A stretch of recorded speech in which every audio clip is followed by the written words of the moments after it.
exactly where we left off, which brings you guys back to Neverwinter. And this is where you guys left off, which is right here. You guys were right at the bar. Yeah.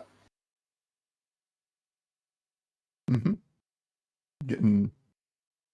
Getting some snacks and drinks. Food.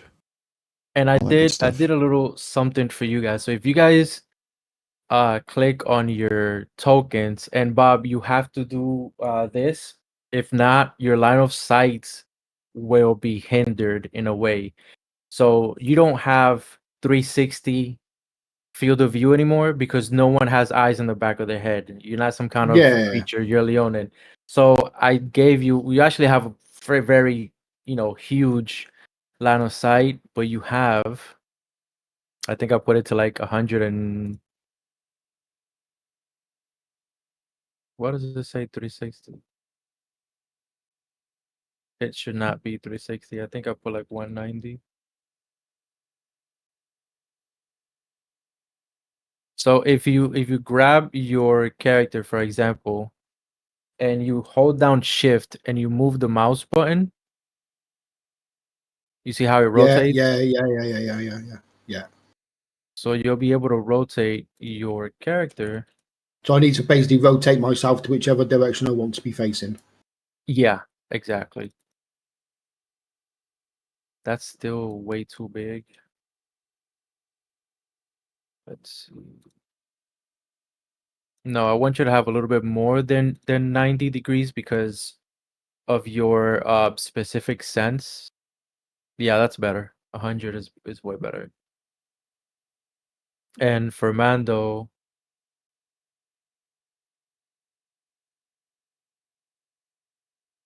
he's gonna have regular 90 degree. And again, for him, it's the same thing. He just has to like rotate the character holding down shift and then the scroll button. Okay. So as you can see, he disappears. You disappear whenever he turns around. Yep. Because you don't. Well, maybe I could increase this a little bit more as well. Put it to like 100. So he can have a much, and then give Bob like a little bit more as well.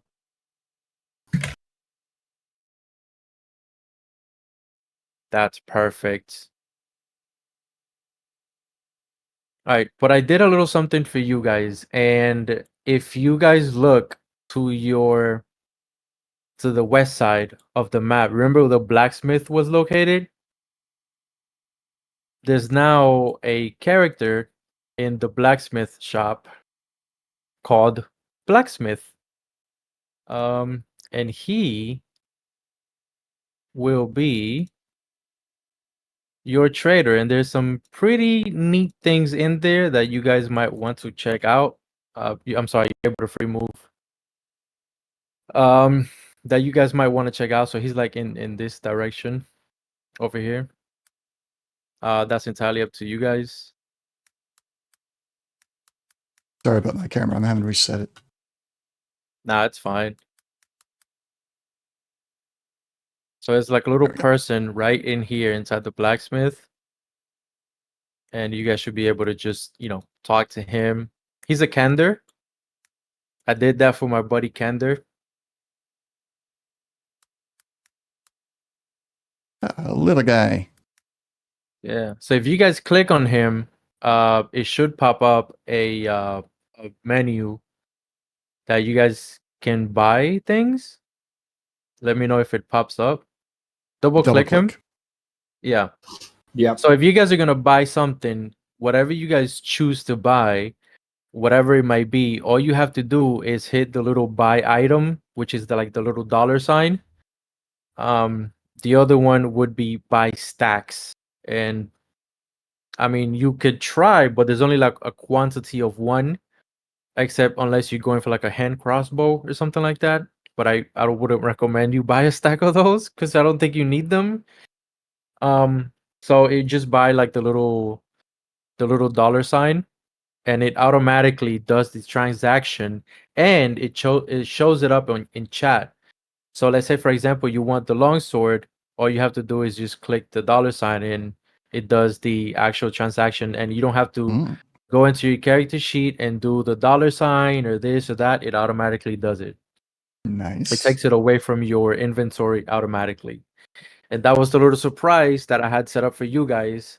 And I hope you guys like it. There's a lot of neat things in there. There's a lot of neat things in there. Yeah, buy to your heart's content. And so use the importer because it will automatically import things into your inventory. Yeah, I So just you bought guys, that and it's in my inventory. I didn't need to do anything else. Yep. Just clicked Ain't on the gotta do $sign and nothing. it's done.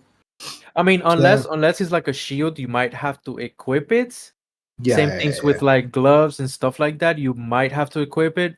But as far as showing up in your inventory, it will automatically do that. Same thing with the transaction for the gold. Surprise. Nice. Yep. Took me a while to get this motherfucker done, but yeah. Also, if you guys can try to persuade your blacksmith, and there's a little surprise if you manage to persuade him or not. God knows what might happen. I didn't want to roleplay this because it is the first time we're meeting the quote unquote blacksmith for this session. But for the next one, you guys are going to have to, we are all going to have to roleplay the blacksmith interaction and this and that. But I just wanted you guys to like see the system and get to know the blacksmith, and I'm just gonna have like a different one here and there all throughout the entire campaign that we have moving forward. But I mainly I wanted you guys to, obviously get to know the system. It's fairly easy, but there you go. Just one quick thing. What's up? Even though he's not in like line of sight, I should be able to see Val's token because I would know where he is. He's not stealthed. He's not hidden. Oh, he's right behind you. Yeah. But even though he's out of line of sight, that's what I'm saying. I should still be able to see his token because I would know where he is. Because he's out of my line of sight, I can't see him. Yeah, I can't do anything about that. Because it's not like he's an enemy that's hidden. I mean, I should know where he is. Range 60. Yeah, there's no way around that. You'll just have to turn around. But you know what I could do? I could probably do something like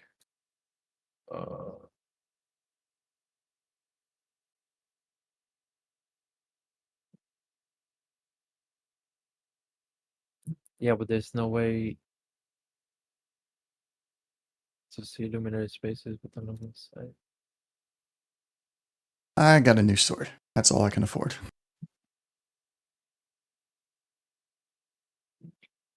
I want to do the same thing for Mando for this map. Because like there shouldn't be anything hidden in this map, so you guys are fine. Fair.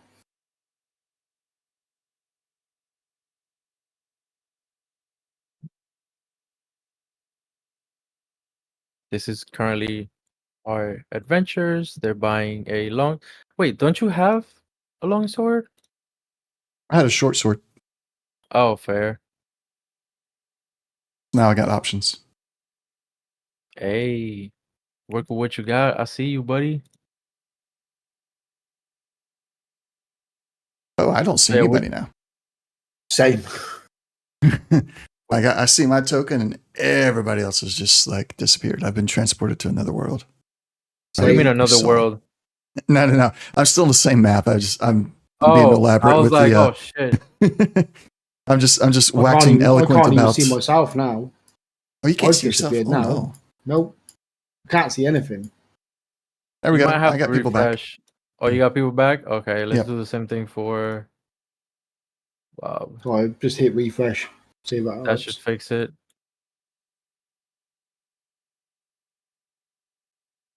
So this is what the players pretty much are seeing right now.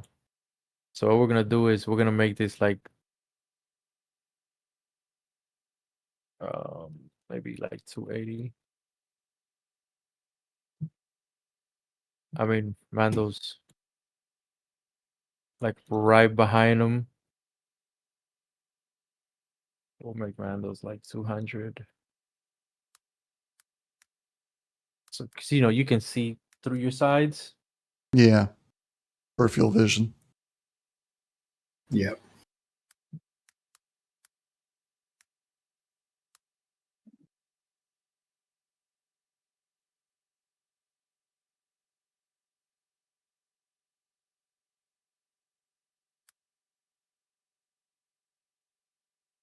Oh wait, you still able to see the trader, even though he's like right behind you. Nope. I can still only see what I'm pointing at.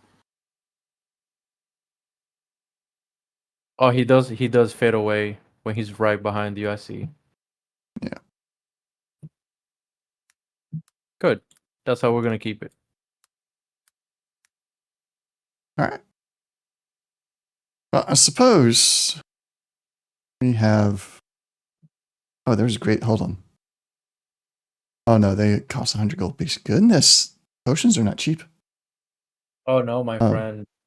Yeah, I bought one, but I can't afford anything else. Yeah, I was like, I bought the sword, and I can't get anything else after the sword. No, these are a bit expensive. I have got bedroll, mess kit, tinderbox, torch, rations. Nope, I am out of all healing stuff. That's why I bought the healing potion, because I don't Yeah. have anything. I wasn't even thinking of that. I was like, oh, sword, shiny. Yeah. That's okay. I got a shield. I think maybe should we see if we can't catch up with. Oh, I forgot her name, and I don't have my notes pulled up. You The make lady who notes. lost her brother. If, What's her name? If It she- starts with a D. I know who you're talking about. Hold on, I gotta pull up because we're doing Devori. a couple of one shots before we move on. Because the Nest of the Eldritch Eye adventure is pretty much done. That's already taken care of. And we're moving on to the Eve of Ruin campaign, which is a bit longer. It's gonna take us a long time to get that done. But we're gonna do a couple of, because I could just bump you guys up to level 10 or level 12 and we continue the adventure. Or what I had in mind was do a couple of one shots here and there and get you guys up to speed in that particular level. I like that idea better. Like, because not all the time does the evil person's plan happen very quickly. Like, there's you have an interaction with it, and then there's a lull. Evil's just biding its time, then bam, stuff happens again. Yeah, having the in between stuff is good, I think. All right. But however, unless it's too much of a monkey wrench for the GM, I think our characters would still kind of like, hey, let's check in on Devori and see how she's doing. I didn't have anything planned for that, but I mean, yeah, we can. It seems to me that there's space there. Dragon. So what you're saying is, I have yet another monkey wrench for you. You did, because I wasn't explaining that because I had something else completely planned. So let's just say you guys are done, right? You guys is the day after. You guys literally just got back. You guys remember you rented this house right here. Yeah. You guys stayed the night. And as you guys woke up early in the morning, Lord Neverember calls you guys to his study. That was going to be my Guys are- next thing after we check on her. Is like, let's go see if there's more work. If the Lord has so work for there us. is more work, and hold on, let me pull it up here because I have it. So Lord Neverember calls you guys into his villa. So I'm gonna go see Low November. He calls you guys in, and you guys are going to meet finally Kylo Star, who is the first captain for the militia. Now this guy is not like the other, like remember the paladin that you guys officially met Oh, the before. douches. Yeah, so he's not related to them because he's not quote unquote an adventurer. This guy literally serves Low Never Ember as sort of his right hand man, Hmm. and he's nothing like them at all. So he's waiting for you guys. You guys got a letter by him with an we'll say a falcon. He sent you guys a falcon to your rooms to come meet him, and he's waiting for you guys. Okay. Yeah, let's go. Let's give those paladins at the front gate a swift introduction to the mercenaries that get called upon to do their jobs for them. Wait, hold on. Ah, it's me. Kind of driving me a little bit crazy. Mhm. All right, so you guys are here. We're finally face to face, and Kylo Star tells you guys adventures. You guys did such an amazing job. All the information that you guys brought, Lord Neverember. We wish we could have had a little bit more information, like maybe you brought back one of the zombies or whatever the case might have been, a piece of cloth from one of the shadow figures, anything, but it's fine. We took care of it, and we do really appreciate all the effort that you guys put in, all the amount of work that you guys put in. But we have a situation. There is currently a ship that was in transit on our way here, which contains various goods that Lord Neverember would love to have received back. Now, the ship is a little bit late, and we want to see if you guys are willing to go see what is happening. We have the coordinates, and it's obviously up to you guys to go on a little marine rescue. What do you guys say? Yeah, I'm down. As am I. However, I think perhaps Grebo, we should discuss with him about getting some extra supplies or backup or just materials in general. I think materials in general. I don't know if we necessarily need the backup. But as Kylo Star here said, we didn't quite bring in as much as they would have liked for us to bring in. I think that's mostly because we were under-equipped for that previous one. So perhaps we should talk to them about getting this some more gear this time around. A little bit more information about this ship and the goods. Like, is it going to be, are the goods dangerous to us? Or is it just general supplies? That kind of Give me a thing. persuasion check. Oh, I'm just talking to Grebo at the moment. Oh, okay, fair. So just Kylo see if we're on the same page. Okay, yeah, that's fine. I mean, Kylo So Star you were may saying be out loud. over here. Okay. He might be over here a little bit, but I'm not speaking directly at him yet. I'm just talking with Grebo. We'll just say he hasn't heard you. That's between you guys. Yeah. What do you think about that? Should we just go at it as we are, or should we try and get a little more information so that we're because obviously they wanted more information from the last event, and I think if we had been better equipped, we might have been able to get that. I mean, more information is always going to be for the better. Mm. What sort of information and stuff do you want, though? I think, for starters, we should. I mean, want to know who's possibly attacking the ship and stuff. Yeah. So, who's after it? What kind of goods is it? What knowing the kind of goods it is going to be like a key part, because that'll tell us. First of all, two things. Number one, I never said the ship was under attack. I just said it was missing. Number two, you wouldn't actually know that. So, well, we're not exactly saying that it is under attack. My statement. Well, yeah. If you'll hear my statement out, I think it'll be more clear. Yeah. what we're Okay. So thinking. do we know where it went missing? Do Yeah, we it's know what it went any missing. circumstances, anything at all? Are you talking to me or are you talking to Kylo Star? I'm talking to Val. Oh, Yeah, okay, okay. yeah. Yeah, so we need to know We're what just talking to each goods, other at the moment. what circumstances went missing under, because depending on the kind of goods that it is, Mm-hmm. I mean, it's you're talking about pirates, you're talking about another faction that has ships just don't go missing Yeah. unless Do they we go know down in a if there was storm. any? Do we know if there was any attack? Do we know if there was bad weather? Yeah, I think those are the first questions we start with. Yeah. And then from there, we can say, all right, well, based on what you're able to give us and what you're not able to give us, this is the kind of supplies we need to be able to accomplish this mission to the absolute best of our ability. I think that's what we do. And perhaps you speak. I'm still learning how to not, or to be charismatic about this.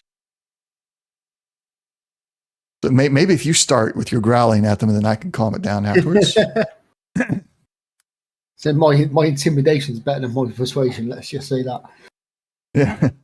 And if that fails, then like maybe I don't know. I'm not that charismatic yet, but maybe I don't know. We'll see. You start. Okay, so I'm going to ask this captain dude. Okay. Any is any information known about the disappearance of this ship? Do we know where, when, how? Any information at all? Well, we do have the coordinates for it, and we know the route that it was supposed to take going to pick up the shipment, the supplies that we send them to, which were spices, herbs, and a couple of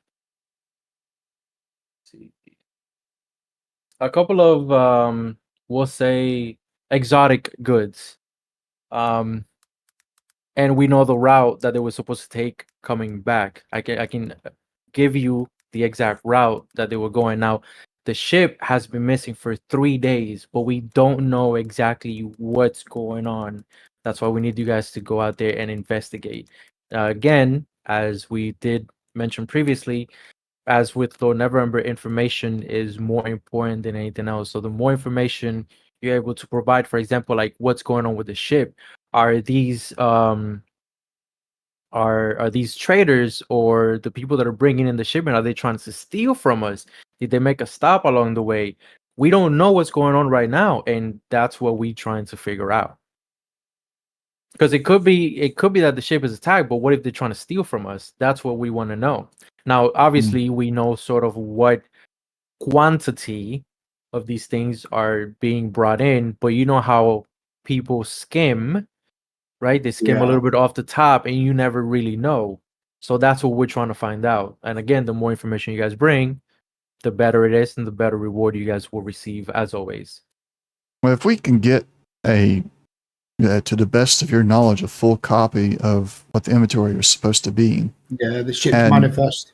Yeah, and perhaps a little bit more detail on what these exotic goods are. The spices and herbs, I mean, pirates, they'll go after that and sell it on the black market, but exotic goods could draw different kinds of attention. And exotic goods, quote unquote, could be any manner of things. It could be magical items, could be weapons, could be more exotic herbs and spices. What exactly are we looking at here? So for the exotic goods, give me a persuasion check, but he will tell you the general stuff that is coming. Oh, almost a 17. Yeah, close. It's a 12. Yeah. This is Carlos. Let me see something. And if I can, I don't know if it'd be an assist or my own individual check, but after Grebo's done saying his part about the exotic goods, I would also like to add in from my experience in my military service. These, depending on the type of exotic goods as well, will determine it'd be great if the ship was just missing or just delayed. But if it is attacked, the type of exotic goods could tell us what to expect if it wasn't attacked. So, my 9 versus your 12. He will tell you that the basic goods that they were supposed to bring in, which was the spices, is sugarcane. More than anything, they were kind of low on sugar, so salt, sugarcane, because back in the day, spices like that were very rare, especially salt. So sugar, salts, sugar canes, because they're gonna make whatever sugar cane, salts, no weapons, nothing like that. They were supposed to trade in. This is just a regular shipment of, again, goods that they're for trade, not necessarily for sale, like weapons and stuff like that. They're mostly to for the cooks that they have here in the palace and stuff like that. However, he does mention a flower that grows only specifically in the Feywild. He does mention other flowers that grow in the Feywild, but again, they're just regular, a little bit upper than regular, but not so much as exotic. Now, some of these actually, give me either one of you. I wouldn't say nature. Give me a history check. Whichever one of you, whoever has the highest. I've got +0. I got a +2. Hit me with a history check real quick. Oh, there's a dirty 20. Shit. Nice. Yeah, okay, so you know everything about this. He tells you all the flowers that are coming in, and with your history check, you know exactly, and like all these flowers, even though he's saying that they're quote unquote exotic, they're literally just basic flowers for cooking. They're just picked up from the Feywild, so they're a little bit harder than regular plants to get here and there, because again, it's the Feywild. It's not go to mom's or pop's store and pick it up, nothing like that. However, he does mention a specific flower called the morning bonnie.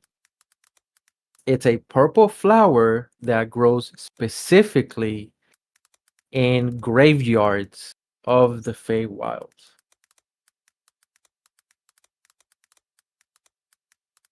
Okay. Now, I'm guessing when he tells me about that, he does not explain, it's a purple flower, only grows in the graveyards. That's just me knowing. That's from your history check of what the flower is called. So it's called the morning bonnie. He is hiding that information, technically. While he's giving the name of the flower, he's hiding its actual uniqueness. In all honesty, he doesn't know, because he's just a general, right? He doesn't deal in exotic goods and none of this shit like this. Right. His main thing is maintaining the militia, make sure Lord Neverember is safe, making sure if the city gets attacked. This is what he does. He's not like an actual, like, maybe if you start asking around the city, or maybe the captain of the boat, or maybe even some of the sailors from the boat, or whatever the case may be, they might be able to tell you, maybe some trader, but he really doesn't know, because he's just a soldier through and through. With he my can knowledge, tell you how to gut someone, and skin him alive and shit like that, but he doesn't know anything about spices or anything like that. He just knows that some exotic goods derived from the Feywild are missing. That's all he can tell you. Now, you, because of your history check, about the morning bonnie specifically. Yeah. Wasn't there a trader down by the bar that sold herbs and stuff? Would they maybe give us any more information about this morning bonnie? I'm sorry, say that again about the money. Who? Wasn't there a trader down by the bar that sold? He's wanting us to pick up herbs. Yeah, there was. Yeah, I think we should talk with him. I do have one other question about the morning bonnie. With what the history check roll that I did and everything, knowing what I know about it at the moment, would I know who would be after that the most? Because that seems like the most valuable thing on here, and just trying to be prepared for any eventuality. Do we know who what would it's have used to be after it? for? To be fair, it would have to be an inside job if it is, because the only people that know about the ship's layout and what is in the ship, what's coming, what is being picked up, what is being transported are the people on the ship and people from here. Obviously not Kylo Star because he just maintains the militia and talks to adventurers like you guys. But Right, but I'm maybe not. someone. Go ahead. I'm not asking specifically who would. But I'm talking like would like a really well-to-do merchant who uses this and that's their main thing. They may be working with somebody on the inside. I'm not talking about that kind. I'm talking like who would use this? Who would actually get use out of this? And then we can like, okay, inside job. Who inside with knowledge has a connection to somebody that could actually get use of this flower? Yeah, and what is it used for? Is it for potion making? Is it for a meal? What is this flower used for? What's its use? What's its purpose? Yep. Because of your history check, Mm-hmm. give me a medicine check with advantage. And Medicine also, with advantage. I don't know if you remember this, but on the last session you have inspiration. So you still have it stored, but I didn't forget about it. And I'm not saying use it now, but I'm just reminding you for future that you still have that. Okay. But this one, roll it with advantage for with a advantage medicine check. because the history Yeah. check was so good. All right. So that's looks like it's gonna be 16. Not bad. You definitely know that this is obviously with a medicine check. You know that this is for a medicinal herb. So pretty much Okay. any person that's an alchemist or can make potions or anything related to that. All right. More than anything, an alchemist would be able to tell you. So I'm going to ask Mr. Starr to give us a moment. There's a few things based on the information you've given us. I think we need to do a little bit of investigation in town first. We're going to gather some information and then we'll come back to you before we set out to actually find the physical ship. Okay. If that's okay with you, Mr. Starr, or Lord Starr, Commander Starr, General Starr. You said he was General. Just regular Kalosar is fine. Starr? Okay. Yeah. Here's the thing. Even though I'm not opposed to it, because I don't care how much information you guys have, I just want this information brought to me as soon as possible. We are in a bit of a time crunch. The more time you give them, the more, or I guess the less we'll know if they skimmed from us, if they're not, because you're giving them literally more time to either get away with this or maybe steal from us or whatever the case may be. It won't take So more I than an will hour. give you. It won't take more than an hour. You have 25 minutes. It's going to take 5 minutes just to go down to the herb seller and ask him whatever Give you me want to ask him. Give me 30.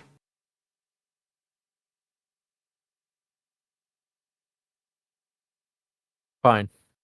All right. You have your 30 minutes. Grebo. And I'll Yeah. I'll grab Grebo. We'll start walking down towards the market area. I'll explain everything that I have gained from my history and medicine checks to Grebo. And we are now going to split up. We're going to find visually lay eyes on anybody here that deals in medicinal potions and see if we can't figure out which one of them may have the funds to potentially be aware. At this point, I wouldn't say that any of them actually have funded an attack or anything like that, but are at least aware, and which one seems to have the most supplies on hand already. And then from there, we'll figure out what extra supplies to ask for to go on this mission. Okay. All right. So I guess if Grebo is in agreement with that, we'll we'll split up. And how would you like us to look for these medicinal merchants? Oh, me? You asking me or are you asking Grebo? Well, at this point, it's I mean, we're going up and down the aisles. I explained to Grebo what we're doing in a way to also tell you what we're looking for, so that do we just find it? Do we know who the largest supplier is of medicinal? You do not, because you haven't taken the time to speak with everyone in the city so far. Well, we're looking at, because you can kind of tell based on how full their shelves are and how big their stall is. So that's what we're looking at. Yeah, refresh my memory, because I can't remember which one of these guys was the potion seller. Herb. So these were merchant? the Asian guys, and yeah, these guys are the ones that were in need of herbs, specifically derived from the Feywild, and they did ask you guys to go on an adventure and get them, and you guys turned them down. So keep that in mind. Mm-hmm. Yeah. Now that was one of the first things I thought. I was like, well, the guy that asked us, is a suspect. But also, maybe he's not. Maybe he was legit, just trying to do it the right way.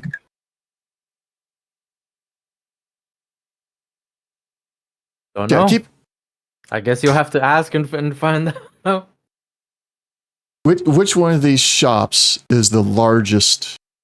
Like, you go up there and you're going to buy some kind of medicinal potion or herbs. Medicinal potions or herbs? None of them. These guys, they're just food traders. They're just, so there's no, is there no alchemist shop in this town that is focused on medicinal?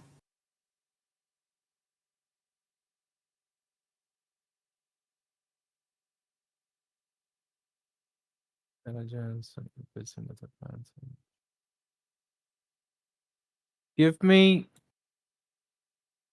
We did go to roll a history check, but that was just something else. Roll me another history check just to find out how much you know of the city or how much you can recall of the city itself. Okay. That's a nat 20. This guy right here. This motherfucker, this short motherfucker right here. Rolls. Yep. This guy little shorty motherfucker. Yep. He can tell you. Yep. He's got it. Yep. Just walk straight to him. Yep. Just going up and then tell him, hey, shorty, I know you sell potions.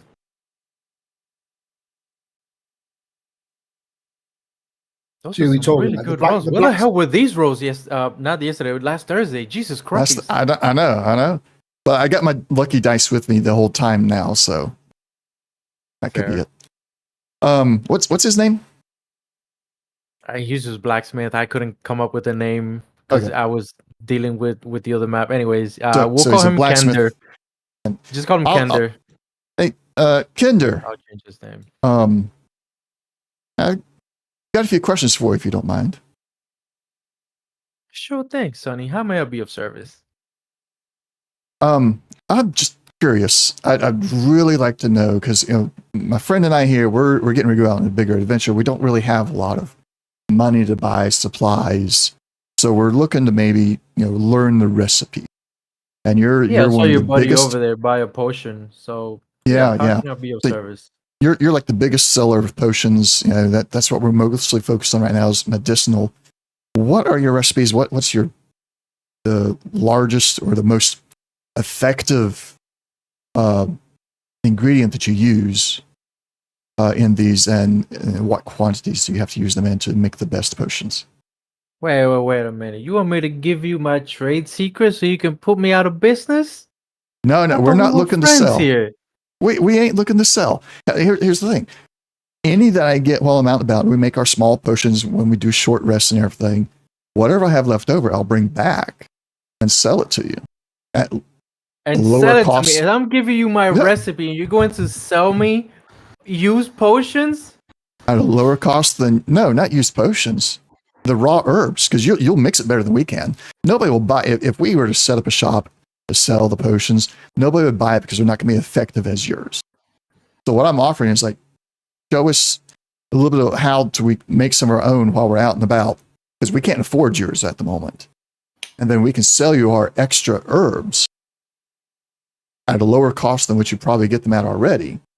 And then eventually we'll have enough money to just buy your potions and not have to, like, there's no competition here. No worries about that.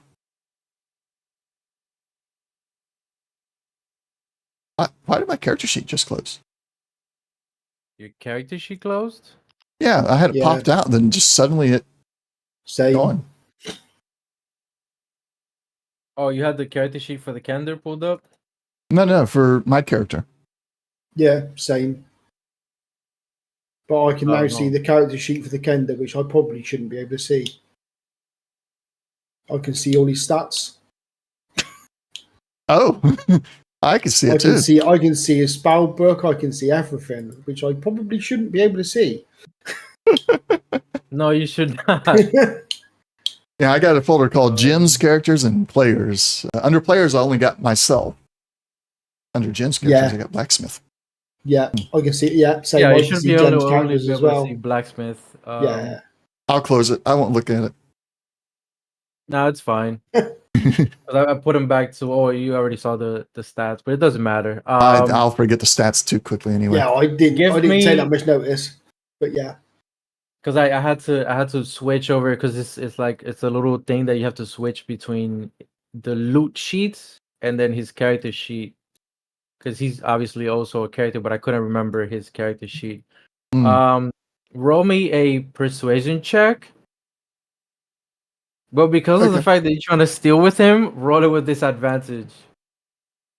Ooh, can I use my inspiration to negate that disadvantage? Done. All right. Use up that.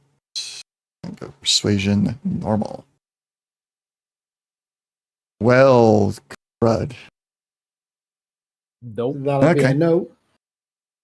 He will tell you this because he's a Kender, and they're curious by nature.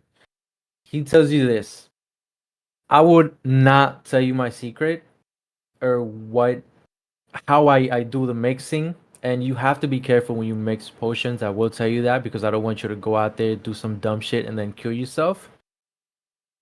However, he does give you a list of specific herbs. I don't have that prepared, to be honest with you, but he does give you a list of specific herbs, and within that list is also the name of the, hold on, let me maximize it, the name of the morning Bonnie. Now he doesn't obviously tell you what it's for, just that he needs it for So it is one of the things he buys. yes, Yeah. one of the things So- that he uses for his potions and stuff. On this list, does he indicate which one he needs the most? To be fair, they're all of same importance to him because he's, not necessarily a gloomstalk or anything. That he's just like a humble alchemist, very small, can get into a lot of trouble, wandering into the Feywild, even though he looks like a small elf and everything. But he's, he tries to stay away from the Feywild because of how predatory certain areas of the Feywild can get. Okay. But basically he needs them all because again, he's a trader. So like, let's say for example, if you bring him only morning Bonnies, he can't do this or X or Y or Z potions if he's missing Right. the other ingredients. So to him, they're all ideally important. Right. Okay. I guess I don't feel like I got a ton of info out of that right now. Maybe we're barking up the wrong tree here. I suppose at this point, Grebo, let's go talk to the general again. See if we can get him to hand over a couple extra health potions or something like that in case we run into trouble. And That then wouldn't be a bad shout. we may have to come back and investigate the town again once we figure out what has physically happened to the ship. Yeah, I think our priority, because obviously time is of the essence. We need to get to the ship, don't we? Yeah. Because it's already been missing for 3 days. So definitely time is of the essence, I think. Yep. All right. Well, let's head out. I'm gonna hit that wall. All right. Nope, I didn't. What just happened? I thought I was gonna I heard hit Mando say. I drew or I pulled my character out and I saw the pattern was drawn through the wall that you have set up there, the line of sight wall. I was like, well, I'm gonna hit the Okay. wall and get stopped. So I was like, well, no, it routed me around it. Yeah, it'll do that when you drag it. So, gentlemen, I'm guessing you guys are ready to, or you guys need more time because it's fine. You guys still have time, No, we're No, ready to go. gentlemen. So, are we ready to set out on this adventure, or do you guys need more time? What we need is supplies. Yeah. So we've not been able to glean any information from the town. If something happened to the ship, at the moment it doesn't seem like an inside job. At least not from what we know here at the town. We will need to find the ship to figure that out if anything bad has happened to it. But since we don't know what we're walking into, the only thing that we can think of right now that we really need before we head out would be more oceans to assist us in recovering from any combat we may encounter. Potions, those are your problem, but I will give you two things. I'm giving you a ship in which you can keep afterwards if you do the job right. And one more thing, as he starts to walk down the stairs. Now he's walking now. This is a guy that's all about protecting not just Lord Neverember, but he's a very, very proud man. So he's walking down these steps with, you could say, a bit of elegance in a way, but he's not trying to be elegant in any way. That's just how he pretty much walks because he's been in the service for a long time. He's been in a lot of wars. So he's just very not menacing, but because he works for Lord Neverember, he does have that culture, I guess you would Mhm. say to him, in a Swagger. walking. I guess you could call it that. Yeah, we'll call it that. He's got a specific type of. Okay, yeah, we'll give you swagger. Yeah, swagger, but with culture. Because there's swagger and then there's this, swagger. But no, this is a man of culture. Maybe not the brightest cookie in the jar, but he knows how to hold the spoon. He knows how to hold obviously a sword even better. And as he walks down the steps and he says, not only am I going to give you a ship in which you can keep, but I'm also giving you myself, as he begins to walk down the steps. And he tells you as you walk away from me, he says, "You don't have to be scared of me. I'm just No, a regular not guy like scared. you and him." I was about to describe the way Val was stepping backwards. But Val, Okay. when as he's stepping down, Val sees the way he's walking. He recognizes it, even having served a fair amount of time himself. And the way he's stepping aside is that of a like a grunt making way for an officer that he actually respects. Oh, I like it. Fair enough. Greeble's just going to stand there. That's absolutely fine. I wouldn't expect anything less, but I swear to God, that is so perfect. I'm And not military. I wasn't in the army. I don't give a fuck. exactly. Yeah, no, perfect, dude. I love it. So but again, he's not coming off as like the other paladins where he's smug, or it's like like people who are entitled. It's like you gotta bow to me or anything. Like, he's very humble, very down to earth, but he does have that demeanor because he's been in the service for so long as well, but also in the service of Lord Neverember for a very long time. So he's very, very respectful, but also he sort of gives you that vibe like, I'm cool, but don't fucking cross that line Yeah. type of vibe at the same time. You know what I mean? Like I'm cool, Like but don't go there. kind Just of like don't. Sir Barristan from Game of Thrones. Fair, yeah, fair enough. So he does tell you guys, all right, with that said, we're going to head over to the ship. Now I don't have a ship. It would be kind of cool. Listen, I do have a ship that I'm gonna give you guys for later for your Mhm. consumption.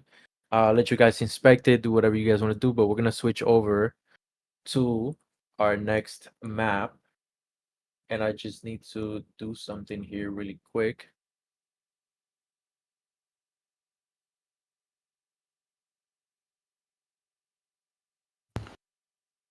Are we leveling up? No, not yet. Hold on. Cool. Okay. He will be, yeah, up here.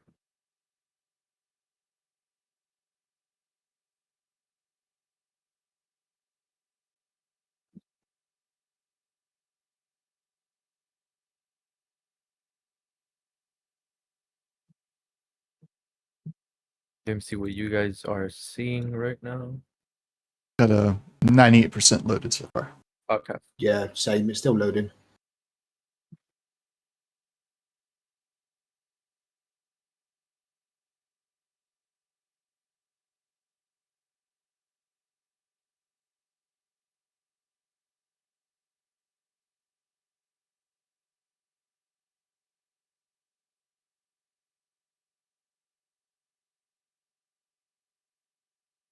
Mhm.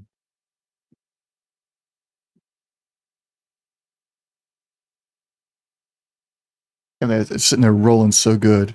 And I rolled a 1 on that persuasion. I mean, Always the way. Always yeah, he kept rolling so good. I was like, oh no. the way. It makes me worry about my next rolls in combat. It's like, I was better to get the ones out of the way now. Yeah, I honestly. suppose, but how many ones am I going to have? Not many more, hopefully. Hopefully, Yeah, yeah. I mean, keep in mind the rotation you just had, because that's exactly like how D&D is gonna work out. It's always you're gonna get like 2 or 3 very high ones, and then get ready because here it comes. Here type comes of a face plant. situation. Yeah. All right, let me know once you guys are loaded in. Yeah, this one's taking a bit longer. Is it a bigger image? Yeah, it is actually. It's very, Yeah. very big. So I do it in a way, apologize for that. But at the same time, it's very rewarding. Oh yeah, I have the same issue when I run Fantasy Grounds. Sometimes I huge map, I'm tons in. of detail. You're in. I'm still waiting. Yeah. I'm stuck at 98%. I may have to refresh. Although that may cause it to start over at 0. Nope, there it goes. All right. I'm glad I waited. Okay. I am in. And boy, Let do me I have a very see. limited view. Yeah. Let me see what you see. Because you guys should be able to see. Let me see. Yeah, I see when I zoom back out, obviously I can't see anything behind me, but in front I do see the barrels. Yeah, I see the edge of a hull of a ship. So, Gribble, do me a favor. Give me a full 360 just so that you can see the behind you and everything. And same thing Yep. for you, Mando. Just do like a full All right. 360 as well, so you can see all the surrounding area around you. Because you Get would it. see Yeah, all of okay. that. Yeah. Yeah. Get rid of the fog of war, and then it's just a. Yeah. Yeah. All right. All right. So everything that you guys see is exactly as is.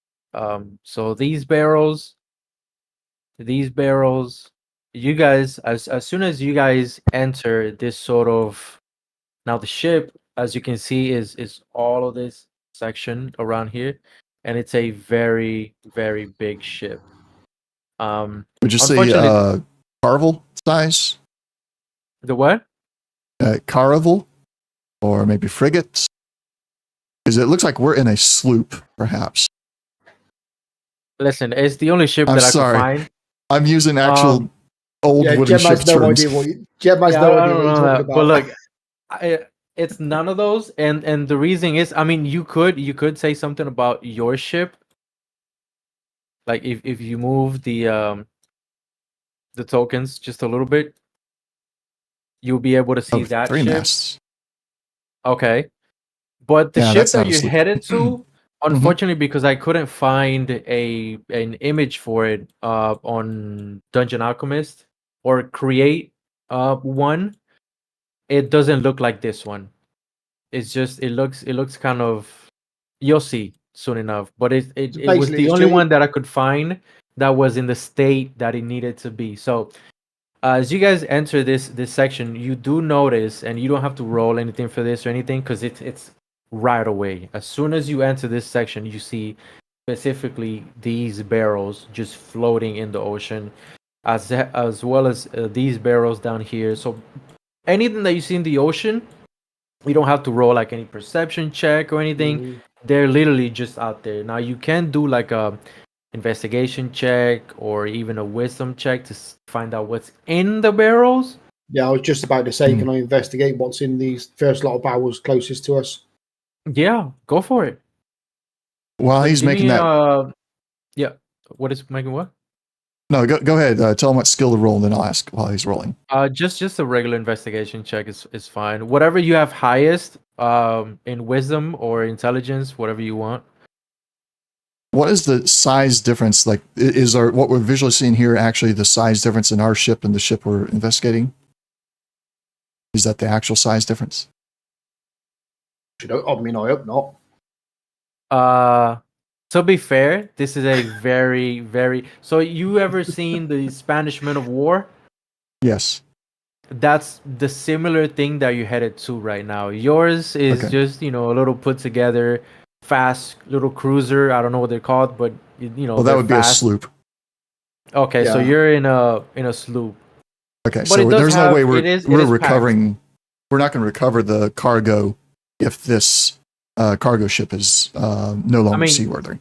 To be fair, the barrels are not actually this big. Your ship is a little bit bigger. It's just Gonna I needed say. to make the barrels big so that you guys can see them in the map. 'Cause I the map honestly, is huge. I honestly thought in size comparison, you just used that image, but it was actually like a little rowboat.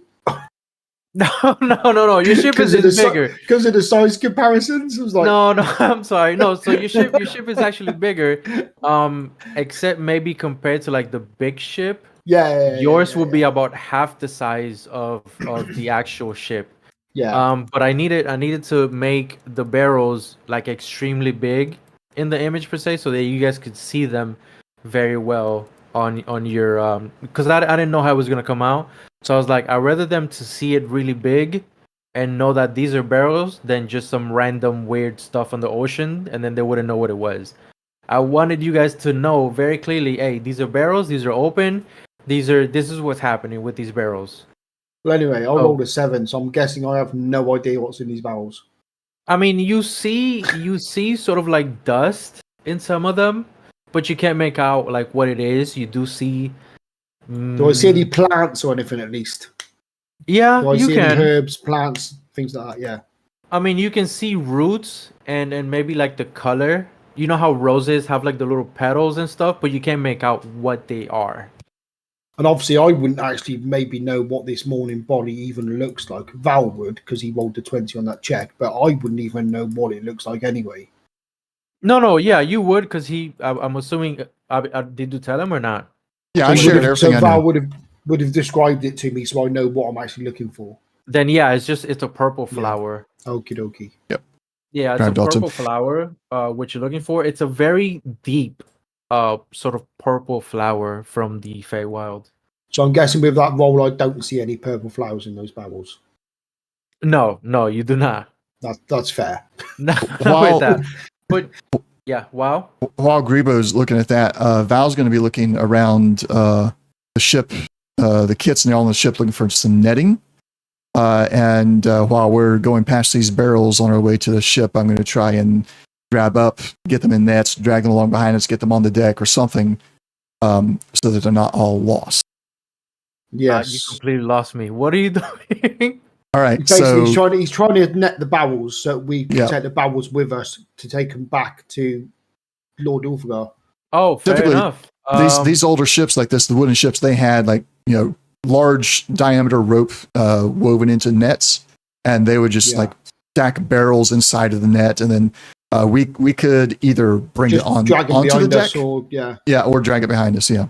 So all right, so explain to me in a different way how you doing this. Are you using the rope sort of like a lasso to bring them in, or are you moving the ship up to them and then using the rope to pull them All right. up?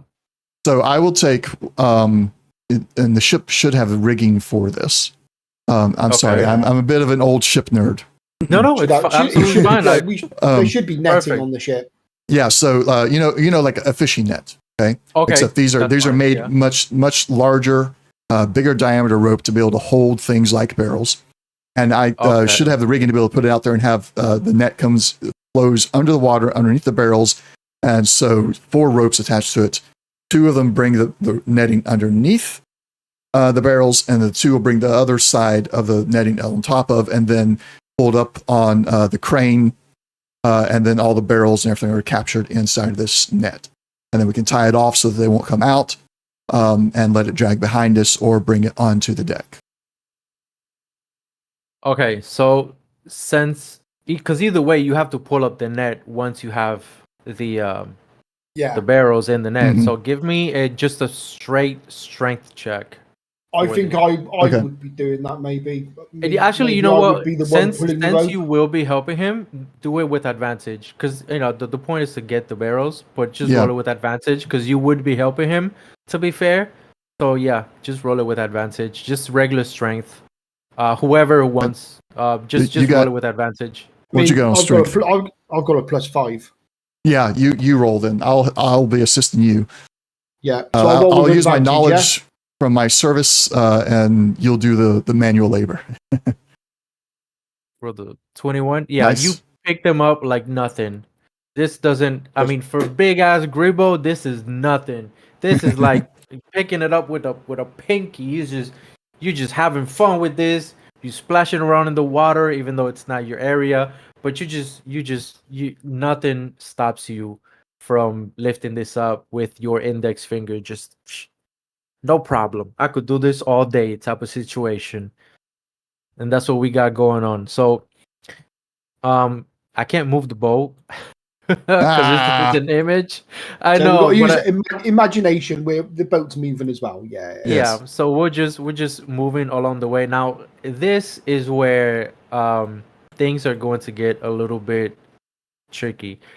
Are you guys headed straight in like this direction, or are you guys going to deviate any which way? How are you guys going to approach the I'm boat? definitely going to be scanning with my danger sense to see if I notice anything out of the ordinary. Is there anything around? Any enemies? Any creatures? Anything that shouldn't be there? Anything like? Can I see any damage or anything on the ship? What were you gonna say, Mando? I'll Uh, get back to you, Gribbo. Val will go up to the crow's nest and use the spyglass to try and get a closer look at the barrels out there and identify which of the 3 remaining flotsam would be the most valuable to pick up first, and maybe perhaps see this the special flower I keep forgetting the name of. Morning. Morning. Gribbo, for you, give me a perception check, and Mando. Yeah, both of Technical you- perception, but I got a spyglass, so slightly different. I don't know.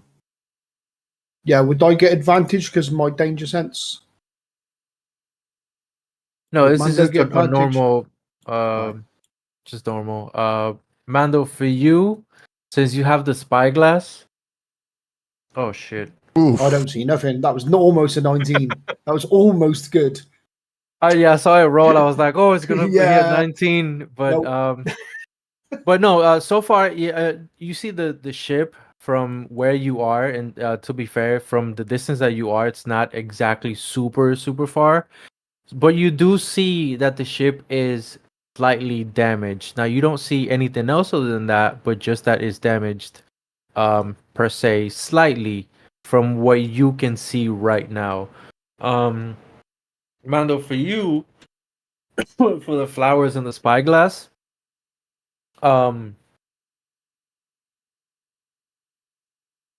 I mean, you did roll the history check previously, so you know exactly what the flower looks like.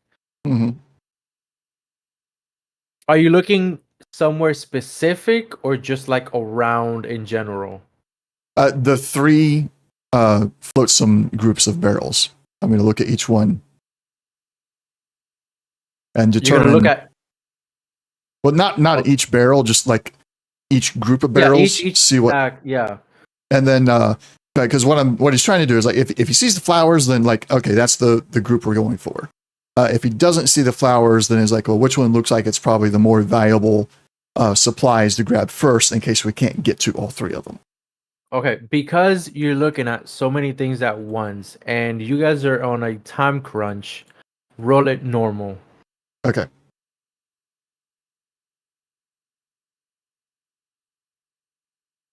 That's not bad.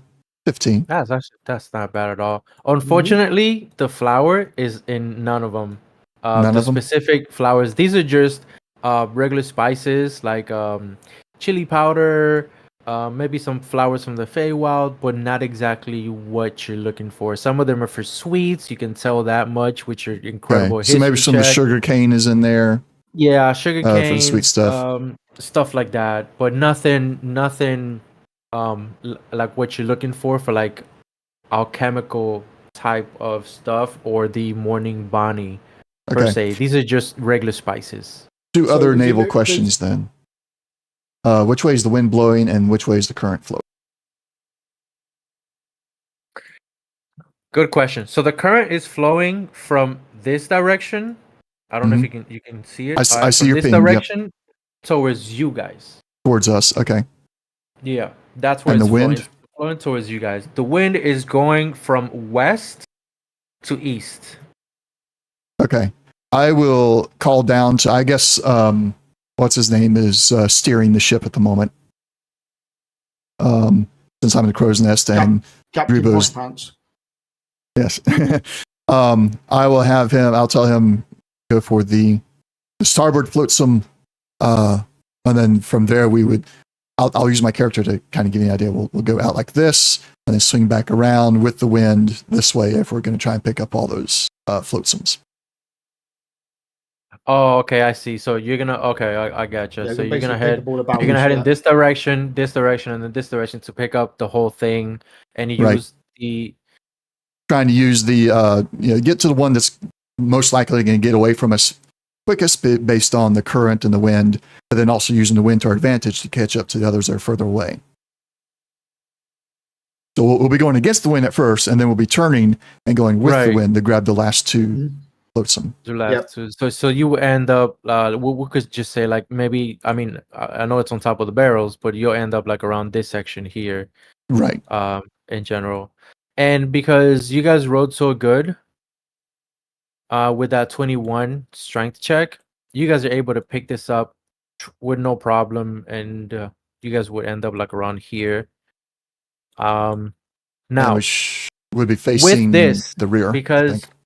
we'll say the moment you guys made it over here, but just for sake of location, we ended up there. But because you guys got to this section first, I need specifically Grebo, because of his danger sense, Mm-hmm. and give me shit.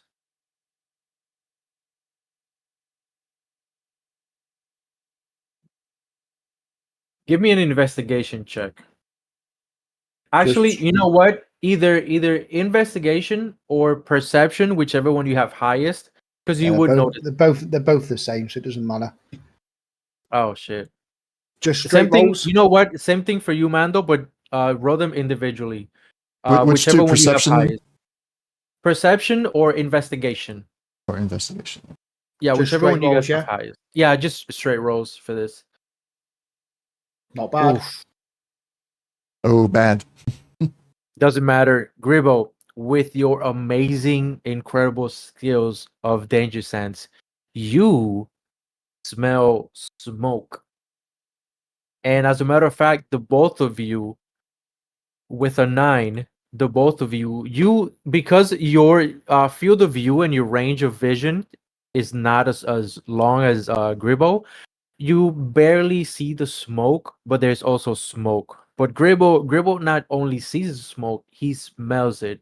You know how smoke, fire, in general, sort of has a smell, and you can smell Gribble. Two things, because you rolled an 18. Mm-hmm. You smell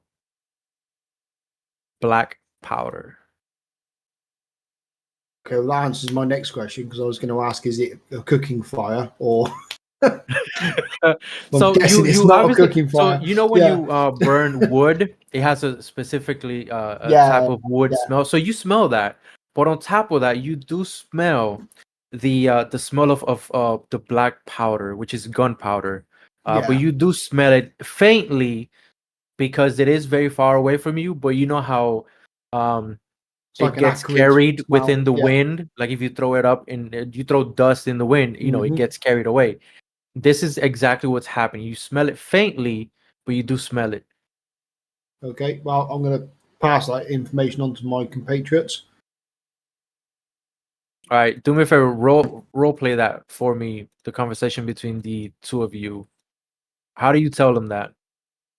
I'm just going to tell them I can smell. I can smell fire and I can smell black Fine. powder. Black So powder. That's not a good sign. That yeah, means this could be it's a not on pirate fire attack. yet because obviously the fire would be a lot worse. But there's black powder on that ship and it's on fire. If we're going to get on board the ship, we need to do it fast, and we don't Yeah, want to be caught on board if the magazine loads. yeah. In and out as quick as possible. Yeah. And you know what? Just to be Or find the black powder and throw it overboard so it doesn't set fire. this Yeah. guy doesn't know shit. Oh No gosh. idea what's happening. No idea what's happening. The captain is lost. He doesn't know shit. He's not a marine. He's a not. ground To grunt. be fair, yeah, he's not a naval man. To be fair, so he doesn't know shit. But he can, just like Mando, he can see the smoke, and because he's been in previouses, actually, you know what? I'll just roll it. Yeah, because he's used tactics to smoke people out of certain hiding places and stuff like that. He has a sense or an idea of what might be happening. Now, mind you, he did give you all the information. He told you guys what might be happening. Now, he's in a way calm and collected, but at the same time, you do actually you, Kalostar, that are very, I'm sorry, not Kalostar, Val, that are right next to him, you do notice a hint of, I want to get this done. I'm sorry, I want to get to the ship right now. I don't know if they're stealing. I don't know what's going on, but something is just not right. Something's not sitting right with him. Good. As we get to this last group of barrels, we pull them aboard, and Kyler Star begins redirecting our boats so that we can board the frigate or the freighter ship. Yeah. I want to do a look at all these barrels we pulled on board and see if there's any visible damage to them aside from however long they may have been sitting in the water. Oh, I hadn't thought of that. I'm gonna have to get a monkey wrench reaction Get a in my little chat. emote. Yeah, monkey wrench emotes. Okay. You know what? Because you threw me off like that. Uh, give yourself inspiration, and you All can right, keep it for whatever you want. I got it. But I'll tell you that at the bottom of some of the, I'm sorry, on the side of some of the barrels. So the barrels, because some of them have, yes, herbs and stuff, but it's still very lightweight on some of them. Mhm. You can actually notice on the side that there is smoke powder. So if it wasn't confirmed before, it's definitely confirmed now. There's definitely smoke powder. And Damn, I am gonna have to have you. I mean, you would see it though, because it would Logos on be the barrels? noticeable. No, you No. would see blood on some of them. Okay. Not like a whole smear of blood, like a bath full of, no, but just maybe like a hand, or I'm sorry, like a finger, like the size of a finger, just a little bit of hint of blood, Mhm. something like that. Not Like like a perhaps they whole were hand, not but in the middle where the fight was happening, but bloody hands is what picked them up and tossed them around. bloody finger. You would Bloody just see like the size of a finger of Mhm. of blood, of amount of blood. Okay. On a couple of barrels, not just one. So like as you look around, maybe you missed the first one, but as you keep looking through all these barrels, inspecting them, you would I noticed it eventually, on one barrel, and I started, well, is it on the others? I start picking it up on the others. yeah. Okay. So All you right. would eventually see it. So yeah, I will tell Grebo and Tyler Star guys, there's blood on the barrels, not a ton, but there's definitely been some kind of fight, and the barrels have scorch marks on them from the fire above. Okay, so obvious question at this point. Do I see any other ships nearby? Is it moored? Is there another ship like tied to it on the side, like it's being boarded by pirates? Do I see any movement on the deck? other than the smell of the gunpowder and the fire and the smoke, um, you so far you don't see traces of anyone. Now, mind you, you are in the ocean, so it's not like it's snow or in the actual ground where you can track um But I'd be looking footprints at and up at the stuff. deck. But Do I? you will Yeah. have to get closer for that, because you're currently on a ship and you're still about 30 feet away from the ship. So Well, you move unfortunately, the your bloody ship is ship not big closer. enough for you to see over the other one. Yeah, but would I see anybody like climbing around in the rigging? Do you know what I mean? Anything, any movement on the deck at all? Oh, Do you know what I mean? fair. That's fair. You know what? Um. Oh, you know what? Actually, give me. Damn. Okay. Yeah. You give me a Shit. Let me see.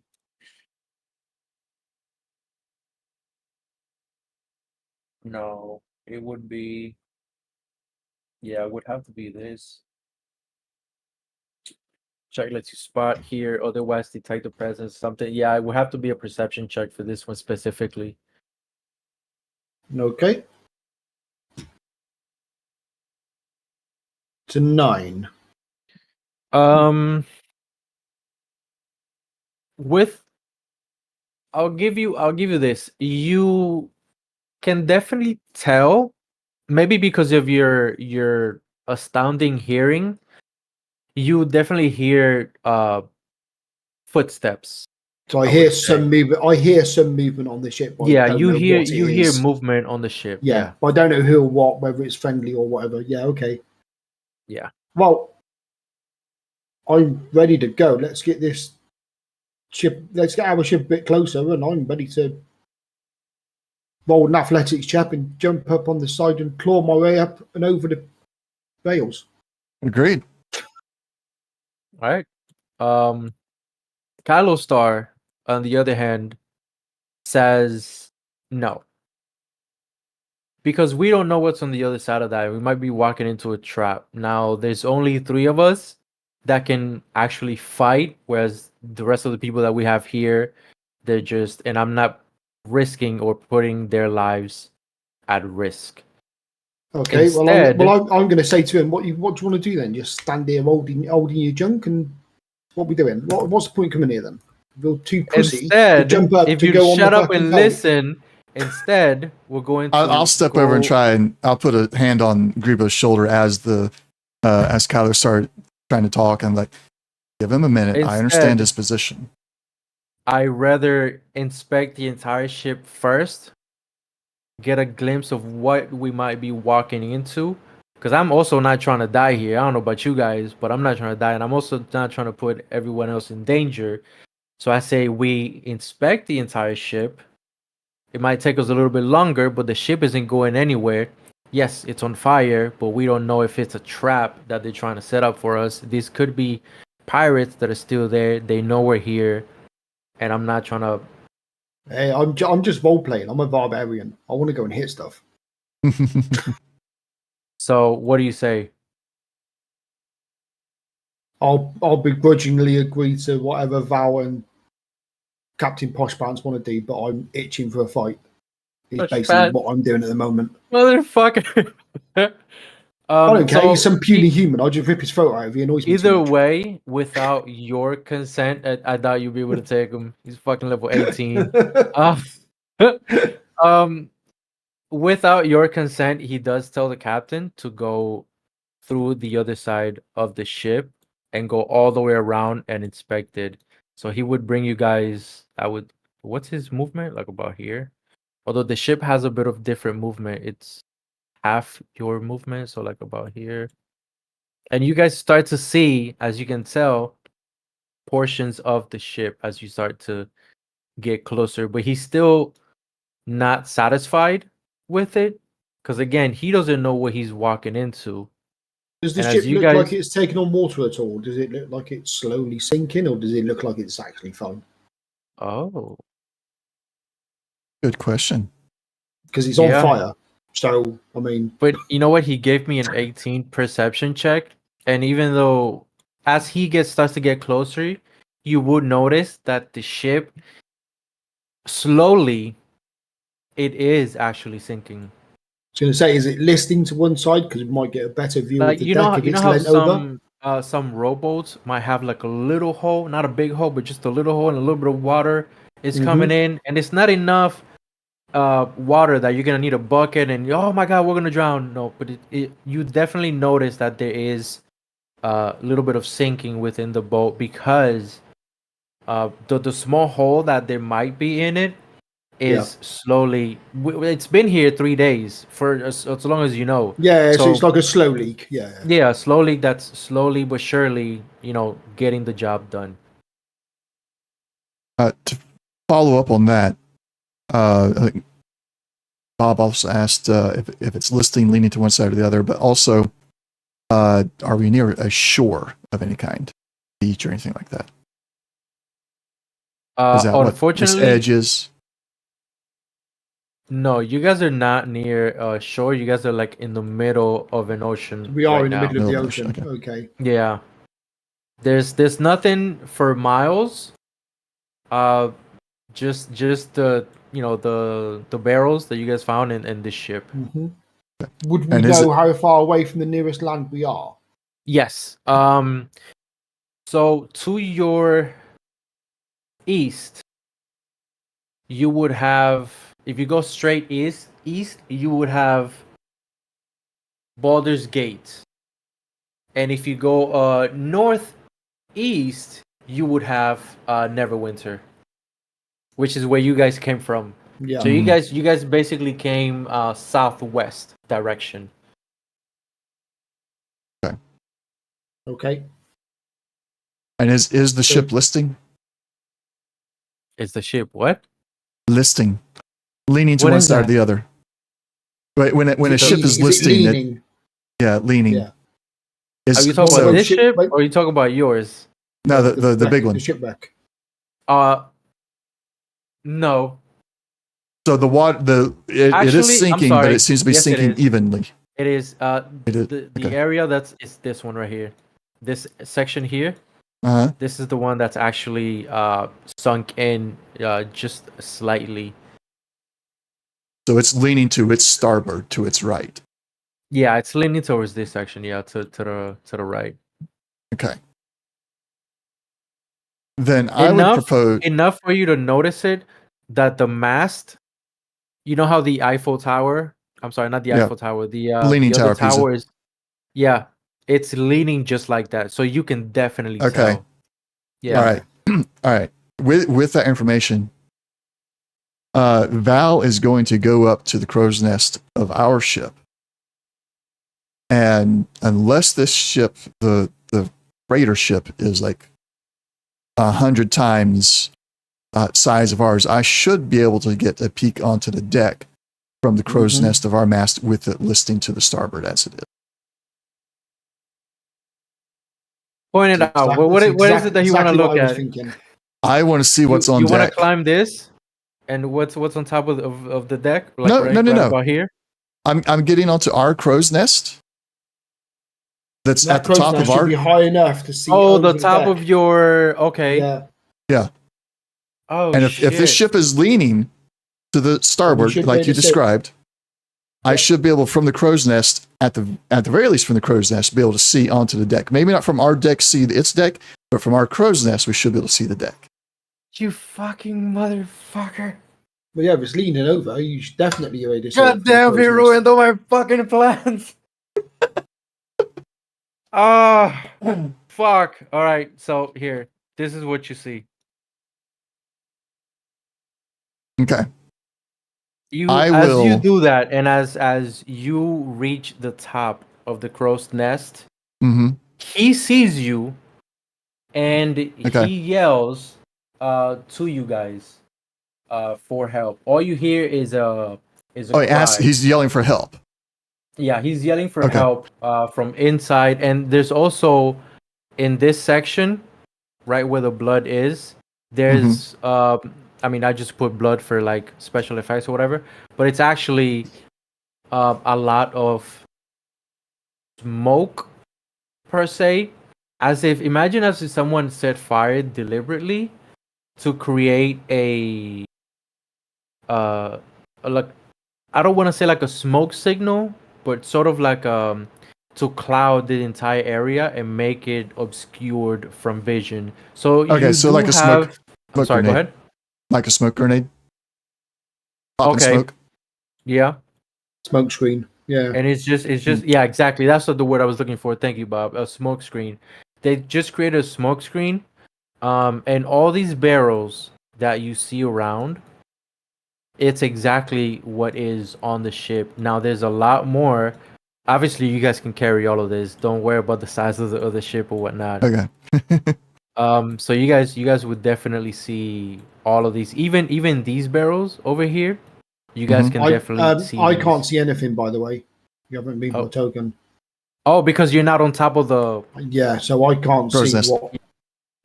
Yeah. So only Mando would see two things, and you would definitely see this, and you would definitely see him. Okay. Now, because you saw this, you motherfucker, you ruined my goddamn plans. I thought that was my job. It's true. To be D&D fair. baby. That's D&D baby. To be fair, I don't care what DM you are. There's always going to be a player that's going to fuck up your plans. Yeah. Always. Yep. And I love it. But because you see him and he sees you and he's calling out to you, this now knows and it's going to start going for the captain of the ship. Right. So in my vision here, I see the captain's ship. I see a hostile. I don't see any other living creature, correct? Just the barrels and the blood and the smoke. The barrels, well, you don't necessarily, like I said, I just put the blood for like special effects, but you see the smoke, and even though it's very difficult to see, you can see the creature, and you can see the person that's asking for help. You definitely see them, even though there's a lot of smoke, and your vision is, I would say, half, because there's a lot of smoke, but yeah, you're able to see it. Okay. Just fine. I will call down from the crow's nest. We've got a survivor and one hostile. I'm going over. And I'll shoot a look at Grebo and give him a hand to motion him up the main mast into the crow's nest so he can come over as well. And I will jump down onto the main mast's crossbar and use it to run along and jump over to the ship here. That was actually great though, but give me an acrobatics check. All right, let me see. What is my acrobatics? +2. Darn. Good. Can I argue well, not argue, mind you, but Talk put to in me. What's up? for athletics, being that this would have been part of his training as a Marine, in the Dragon Army. That's fair. Roll it with advantage then. Yeah, that's fair. Oh, athletics and advantage, or just advantage on acrobatics? 'Cause Just I was just asking for advantage. just advantage on acrobatics. Okay. Yeah, just advantage. 18, Oh, that's an 18. That makes it 20. 30, 20. Yeah, dude, you roll this, you can even do backflips. As a matter of fact, paint us a picture. However All you right. want to do this, go for right. it. This The is beautiful. Val hollers down to the rest of the crew that we got the survivors, and there's one hostile, and he gives Greba the motion. And as he's giving that motion, he does the hand signal upwards 2 or 3 times.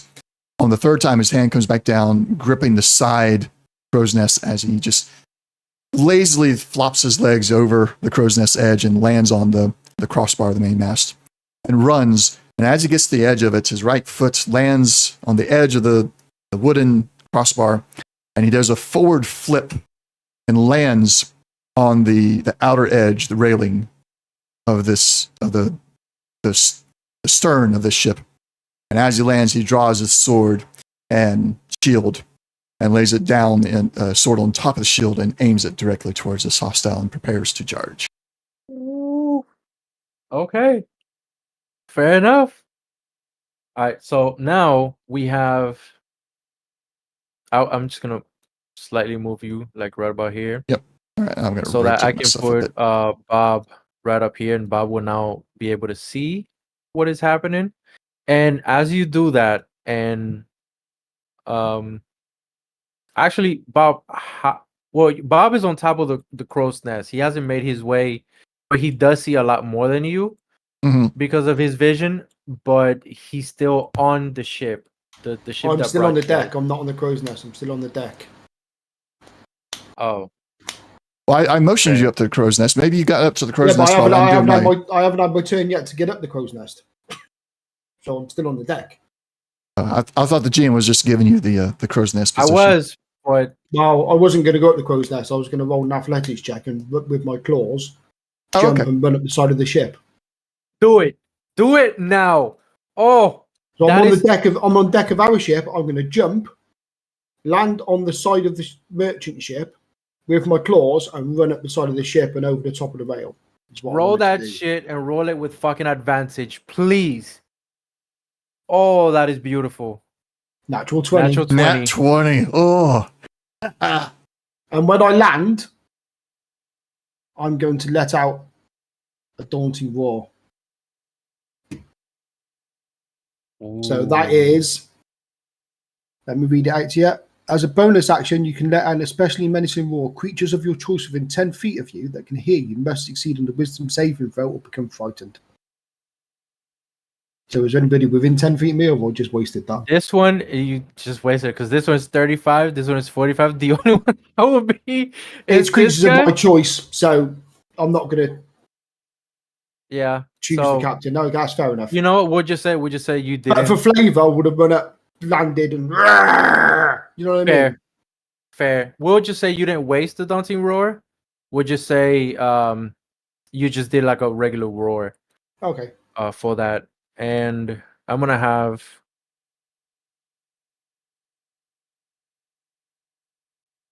Kylo Star pulls out both of his blades, and what he has on each side is actually two scimitars, but they're not necessarily scimitars. They're if you guys have seen like a regular machete, but with the sort of army style with the cuts on the top teeth on and the the back of blade it? at the bottom. Yep. So that's what he has, but they're machetes, even though they're scimitars, but they're machetes. However, one of them vibrates and has an opaque, sort of darkish color to it. That it sort of like illuminates, but it's a blackish color, and the other one is completely covered in gold at the hilt where you grab it, but the blade itself is shining, sort of like a, you know how the paladin has smite, that type of color. The blade itself is of that color, and he pulls them out, and he just jumps, and he starts to wall run, and jumps Wow. onto the deck. I'll say here so that we don't like have one picture on top of the other. And I mean, Gribble would see it, so I need. Hold on. I need you all to roll me initiative. Mhm.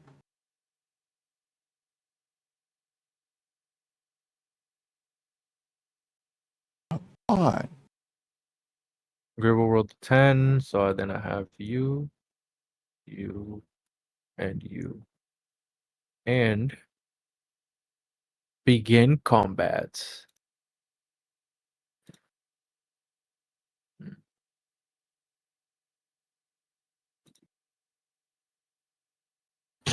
All right. So the first person that will go.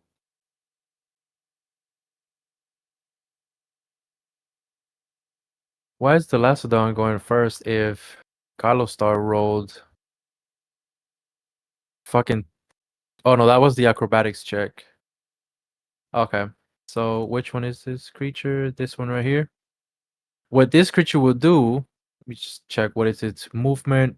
Regular 30 feet. Will move 15, 20, 25.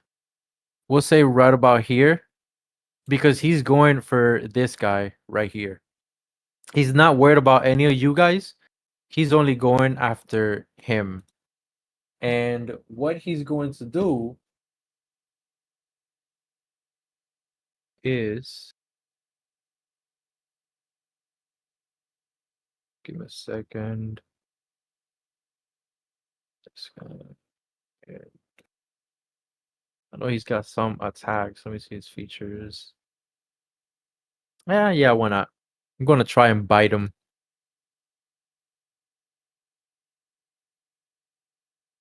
And he misses.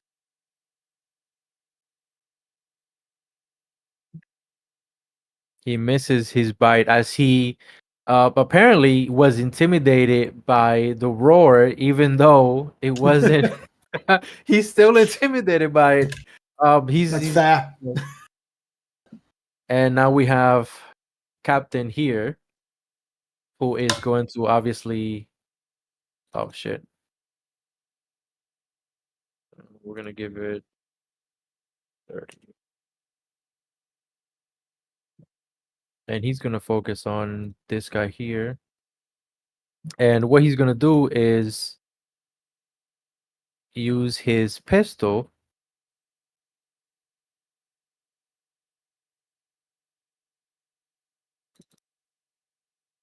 Oh, so as he shoots, unfortunately, because he is scared for his life, he's shaking.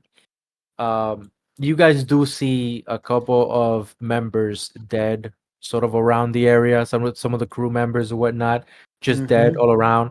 So he's obviously shaken up. He's not doing too good, mentally wise. So he just sort of shoots, but the bullet goes underneath the creature's arm, which would be his right arm, right through its side, and unfortunately, it misses the shot. Gribbo, what do you do? Well, Grebo is going to rage. Ooh. And because I've raged, I'm going to roll a d8. Because I'm going to remember to do it this time. Oh, for your wild magic. That's a 1, which is. I will copy and paste it into chat. Oh, fair enough. Each creature resource you can see within 30 feet must succeed on a Constitution saving throw or take. Oh shit! So 1d12 I'm, necrotic I'm damage. assuming that's everybody, not just enemies, because it Well, doesn't say. that's everybody. Doesn't say of my choice or anything, so that's everybody. Maxicino, Sorry. Constitution save. Sorry. Sorry. Carlos Star is gonna con save. I should be okay. Within 30 feet, so Well, it says of your And- choice. does it? Yeah. Each creature of your choice. Ah, you so see. okay, just the enemy dude then. Oh, I see. Each creature. Yeah, It this does say very of my beginning. choice. Yeah, it does. It does. So yeah, Well- just the enemy, just this dude. Just this dude. So we're gonna do attributes. What is it? Con save. Saving throw, normal. He rolled. Nope, he fails. This is 12, right? Yeah, it is a 12. And I gained 1d12 temporary hit points. So do I have? I'm guessing I have to roll a d12. 30 feet must be Constitution saving throw. Oh, it doesn't say what is the saving throw for it. Takes 1d12 necrotic damage. No, but like what is the save? Con save. Yeah, but what's the number for it? 11, Oh, 12. my con save. Oh, your con save, which Well, I'm is assuming he has to save against me, doesn't he? So it's 20. Plus 8. I don't know what am I looking at. yo 20 con. Yeah. So plus 5. My saving throw is con plus 8. It would be It's a saving throw, isn't it? it So it's would an be 8. your proficiency. It would be 8 plus your con plus your proficiency. So 8 plus hold on. So 8 plus 5. Plus 3 that you have, that would be a 16. So he definitely failed that shit. So he takes 1d12 necrotic damage. Okay. And I've Going got 10. I've got 10 temporary hit points. 1d12 to you rolled, was that for the damage? No, that's one- for my temporary hit points. I get Roll me 1d12 temporary hit points. a 1d12 for the damage to see how much you'll take.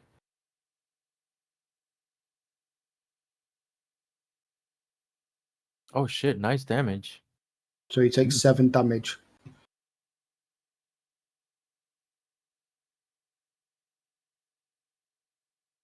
Done. So on this character sheet, how do I add temporary hit points? Oh, for your character? Because So you would I've got 10 temporary hit points, or do I can just remember it. so how do you add temporary points? I thought it was oh here it is. TMP. What is it? An extra 10? Yeah.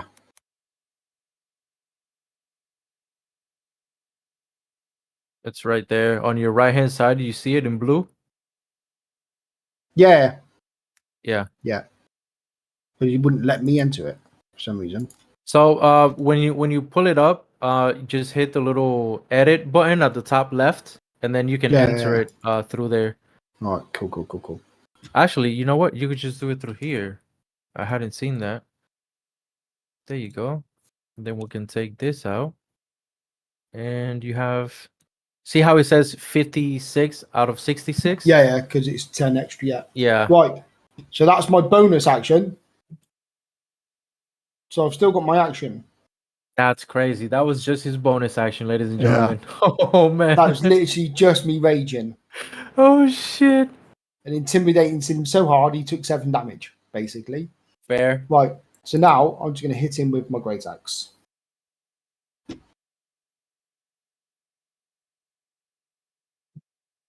Oh, that definitely hits. So Yeah. that's a 24 to hit.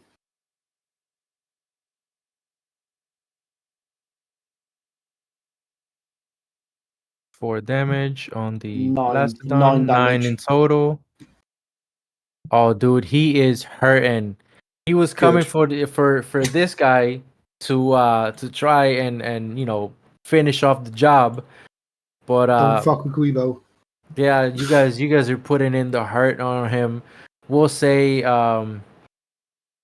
as you hit him, you actually, with your great axe, as you swung it, you hit him across his chest, and he now has a big scar and is bleeding profusely. And it's not regular blood that you normally see. It's more of a blackish color. Like a blackish ichor. Yeah, like a blackish ichor that's just coming out of Mhm. his chest profusely. This motherfucker's hurts. What else you got? You got another attack, don't you? You got 2 attacks. Oh, that's very true. Actually, thanks for reminding me. I think I'll finish him off. Fair? Oh, Jesus. Yeah, Yeah. that definitely hits. Shit. And then 11. And then 11, I believe. How do you want to do this? I'm just going to swing my axe at that same gaping wound in his chest and just open it up wide up. All right.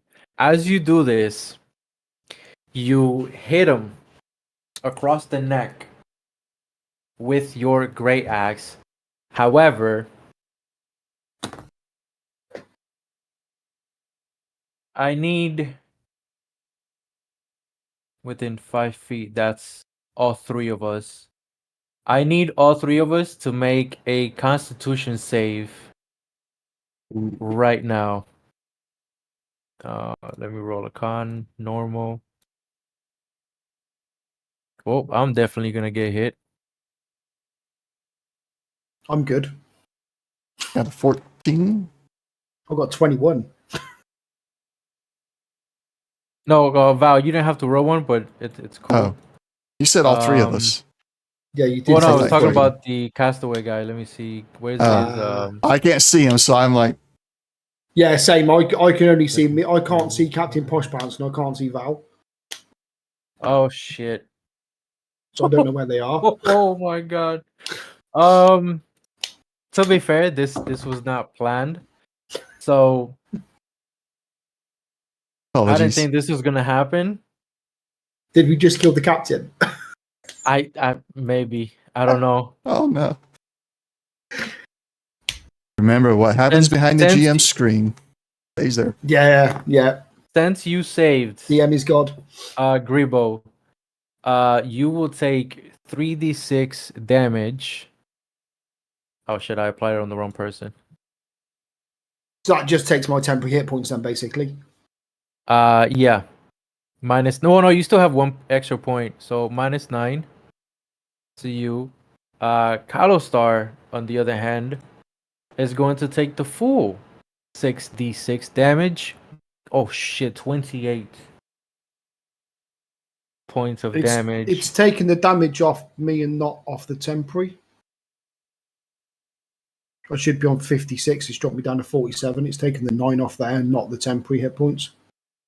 Oh, go to the edit page and then you can just change it there. If you hit the little configure hit points, Yeah. you'll be able to take out the and then increase your, I believe it was 56. Yeah. Are you trying to do it at the same time as I'm trying to do it? I'm already done. Kalostar took the damage, and then this guy has to. Oh my god! Hold on.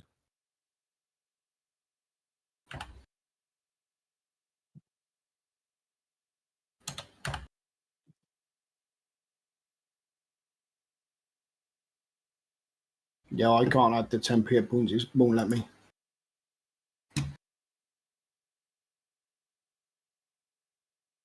As this happens, Kalostar takes on the full hit. This throws him up against the sort of wall-ish or the half wall area. It just literally throws him back. He hits it. He's hurting. Not too much, but he definitely felt that hit. This guy's next. And he's going to take a full 66 because he failed also. It's gonna take a full 20 fucking hit points of damage. Is that Captain Blasto? Yeah, he's definitely hurt. He's hurt. He took some damage. He's still in the fight, but yeah, he's definitely hurting. Kylo Star is pissed off. So what you guys see is as this guy, as you hit him with the great axe that you did across the neck on one of the sides, as he was dying and literally his body was falling off of your great axe, it stops falling, and you notice that it starts to carry weight. And you're wondering why, as the creature's body begins to swell up, and it blows up, and that's what caused the damage for all you guys. So has he But got it's like dead. acidic blood or some nonsense? And is I it mean, you exploded and can damaged roll us? to find out what it is. Not in the middle of a fight. I'm not. All right. So that ends its turn. It is now Captain Poshpants. Captain Poshpast's turn. How far is this creature? 45 feet. He should be able to see it. Can he see it? Let me see his. He's got how much vision? 60 feet of vision. He'll be fine. He's going to target this guy here. And I'm going to hit him with my longbow.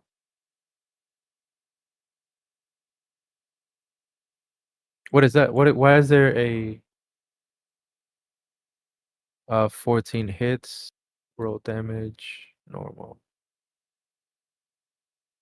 Does 9 points of damage on the last dawn.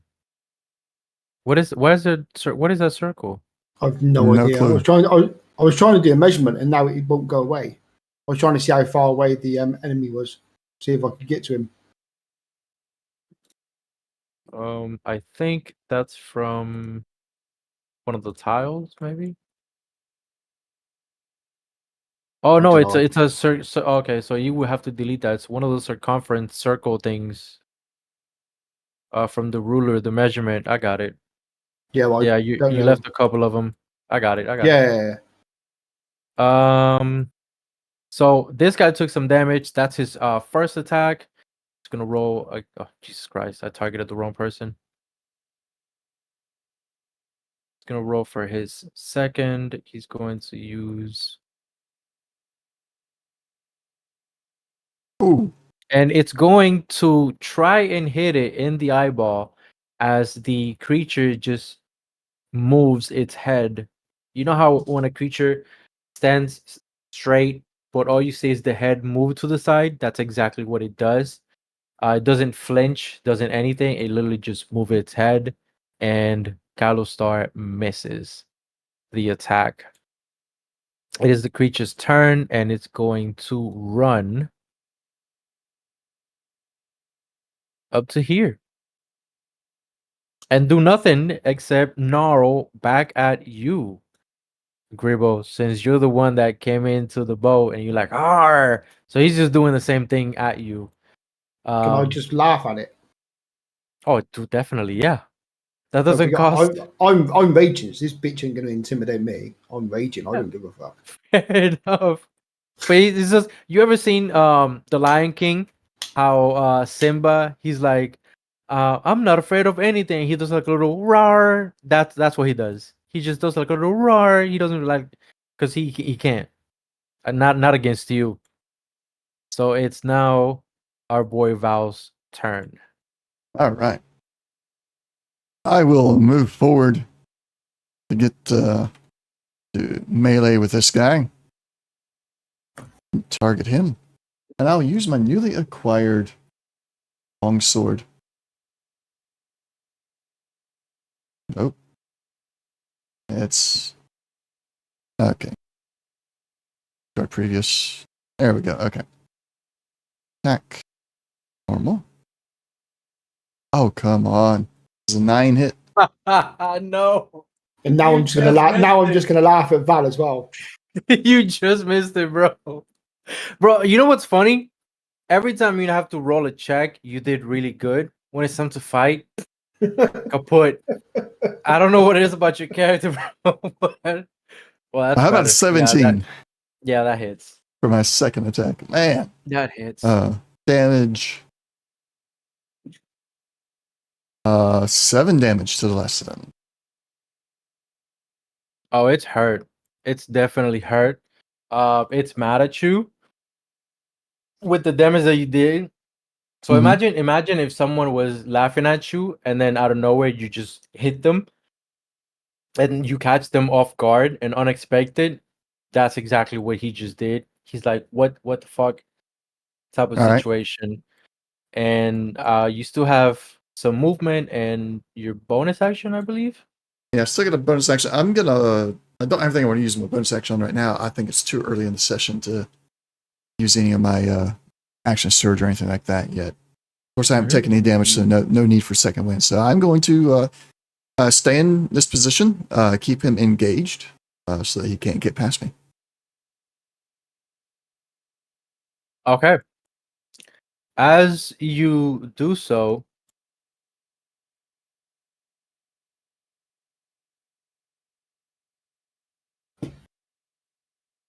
from this section, 2 more show up.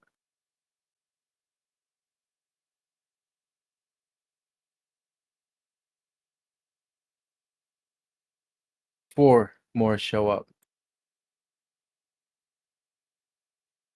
Good. More And things to hit. it is now the captain's turn as he is going to.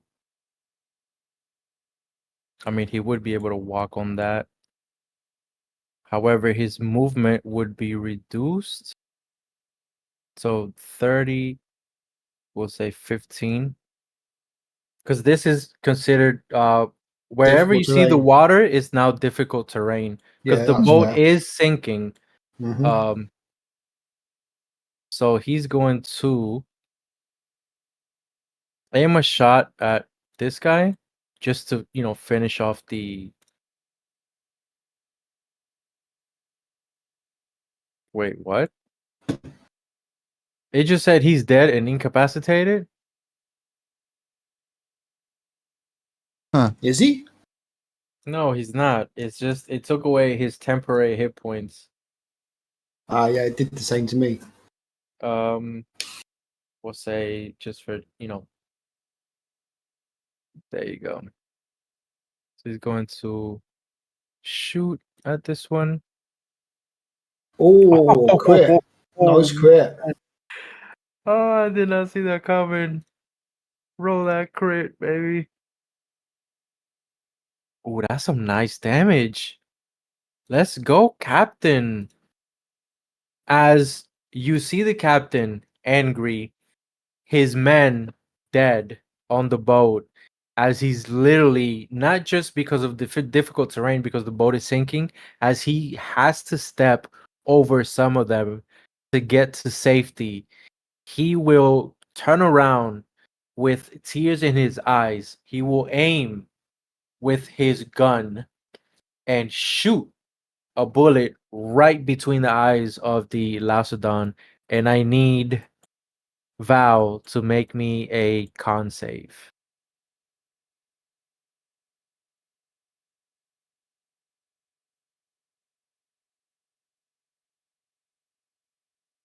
Ooh, Okay. 20, dirty 20. You will take 13 points of damage All right. as the creature dies. The captain has another shot lined up. He's going to aim at this creature, use his other pistol, roll a 19, Nice. and 7 points of damage. Hey, I can live with that. as that will end his turn. Unfortunately, he can't go nowhere. And what are his? Yeah, he's got nothing. He's just an NPC. And that will end his turn for this. Gribbo, your turn. Okay, I'm going to run up on this mofo here. These two. Fair enough.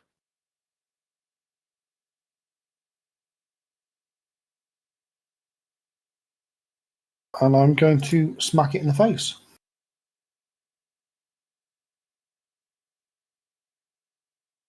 For a natural 20. Oh yeah. Oh my god.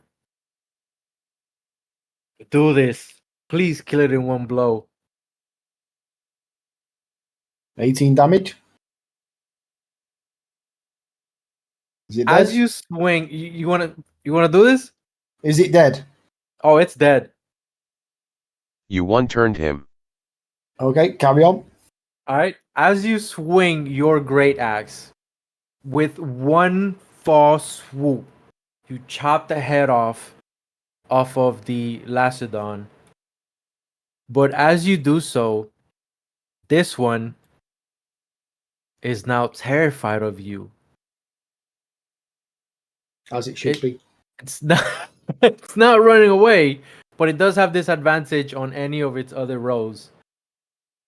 As you literally, with one swoop, just one, you chopped off the head, and we'll add some flavor to it. You will say you did it with just one hand. You just swung that Just bad boy. one swing. Just Yeah. one hand, just one swing. Down it goes. Head rolls. The captain is actually a little shook himself, to be honest, because he's never seen anything like you. But the creature is completely fucking terrified of you right now. Wow. He might get the same treatment.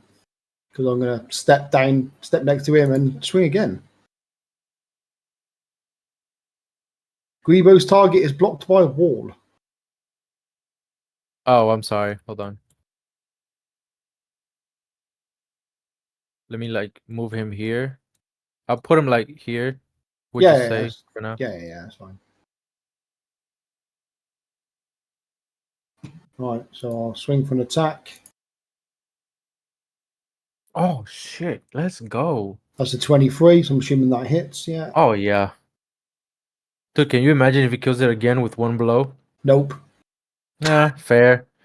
I would have loved to see it though, to be honest with you. It would have been good, yeah. But so let me just check.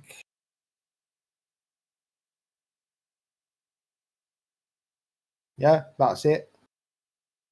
Okay. I'm gonna end my turn. Yeah, I'm done. All right. It's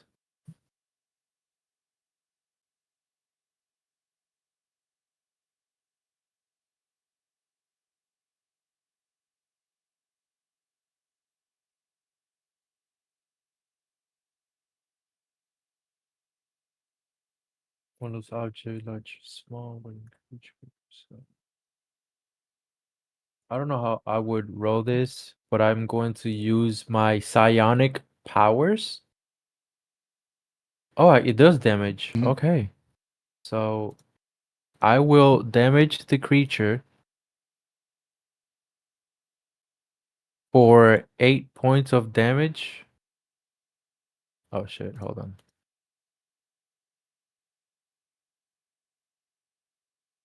Whatever, I'll just manually take it away from the creature. So we'll say -8.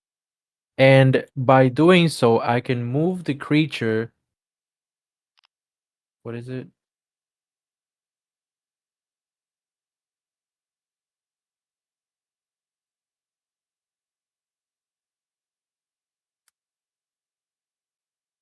I know I can move him.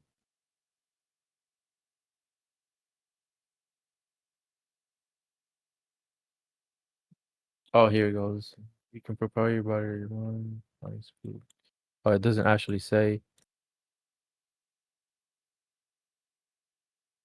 So if you're going to move Oh, him, here we as he go. moves out of my range, do I get an Mhm. attack of opportunity? No, it's not. It's not that type of.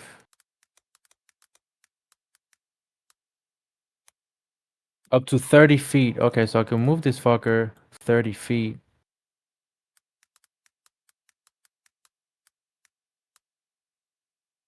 And I'm going to move him exactly 30 feet as I do so. And that was my bonus action. I'm going to then use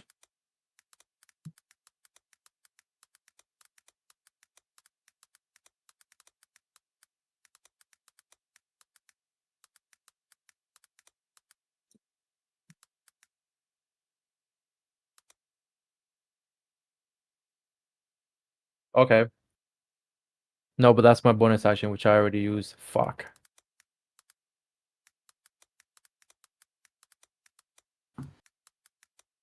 That's also another bonus action. Nah, I'm just gonna shoot it. Fuck it. I want to do some cool shit because he can like basically make himself fly, and I was gonna go with that, but never mind. What the fuck happened to that dice? As Kalostar shoots and kills him. However, the fight is not yet over. I will also use movement is halved actually, so about 15 feet.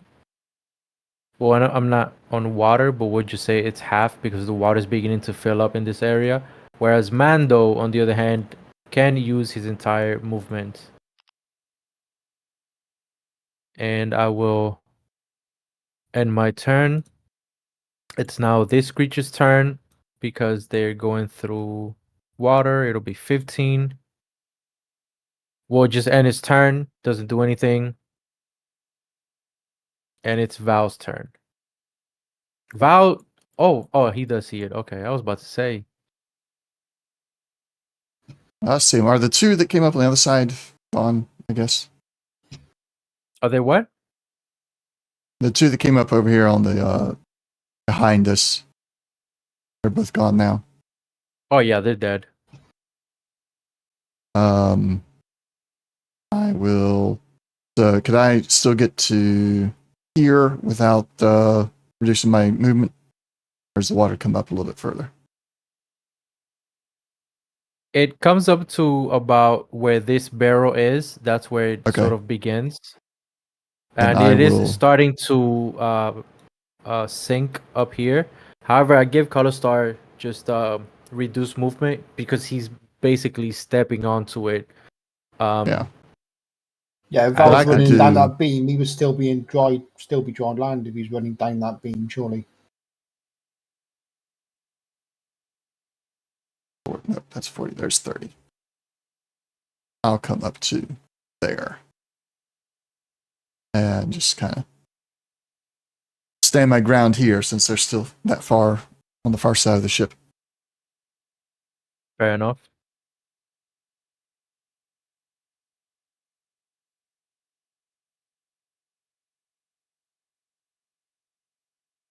That'll be my turn.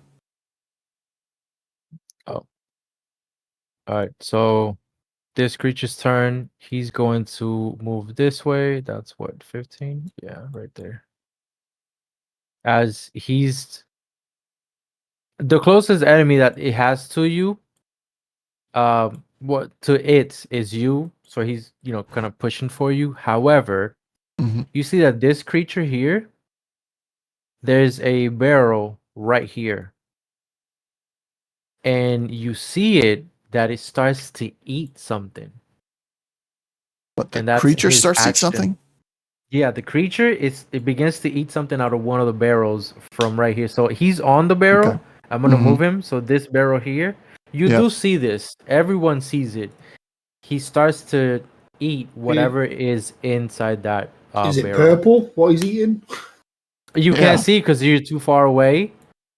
And he does it like really, really fast. He like sticks his hands inside the barrel, so you don't really see what he's eating. Okay. Captain's turn. That's 10, 15. And the creature is what, 65 feet? Might be a little too far to shoot it with a gun.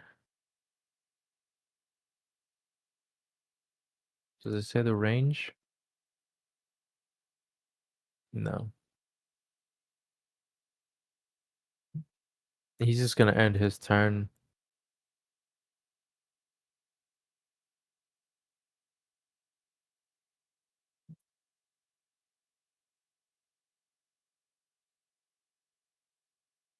So that's 95 feet. Okay, so what I'm going to do is I'll I'm not tell gonna you move. what. I'll tell you what. Give me Yeah, an athletics check. for Actually, give me a straight strength check, and I'm going to have you what for? jump I'm not right moving. here. I'm not You're moving. not moving? I was just checking the distance because what I'm going to do, I've got 120 feet range. I'm going to throw a javelin at the motherfucker. Oh, fair enough. That's why I was checking the distance because I've got javelins. Because I'm not going to make it that far. It's too far. So I'm going to throw a javelin at it. Go for it. What is the 120? It says between 30 and 120 feet. Yeah, go for it. Roll it normal. No disadvantage, no nothing. Just normal. So that's Oh, an 18. Jesus Christ. Yeah, that hits. This man. Do you ever miss, bro? Like, what the fuck? Only did 3 damage. Oh, 8 damage. Because it's +5. Jesus Christ, bro. Right, so that's one of me for javelin's gone. So I'm going to do the same again and waste another javelin. I could pick him up afterwards, I guess. 14, does that hit? Yeah, that hits. And a 4. So that's a 9 damage. So I'm guessing he's still standing but looking rough. Oh, yeah. But what I'll do is, as you hit him the second time, because it's a javelin, it not only does piercing damage, but it does bludgeoning damage as you send him flying back, hitting the board, and So you like taking. reels backwards with the force of the impact. Yeah. Cool. And he will take.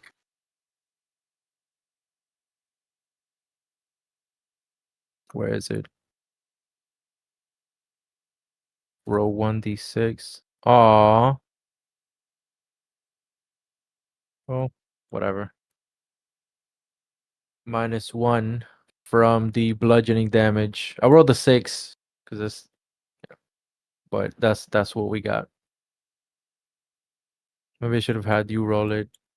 The way you've been rolling, shit. Right. What else you got? I've still got my movement. Yep. And your bonus action as well. I can't really do anything for bonus action. I don't really have anything. Okay. Yeah, let me just check. No, don't really have anything I can do.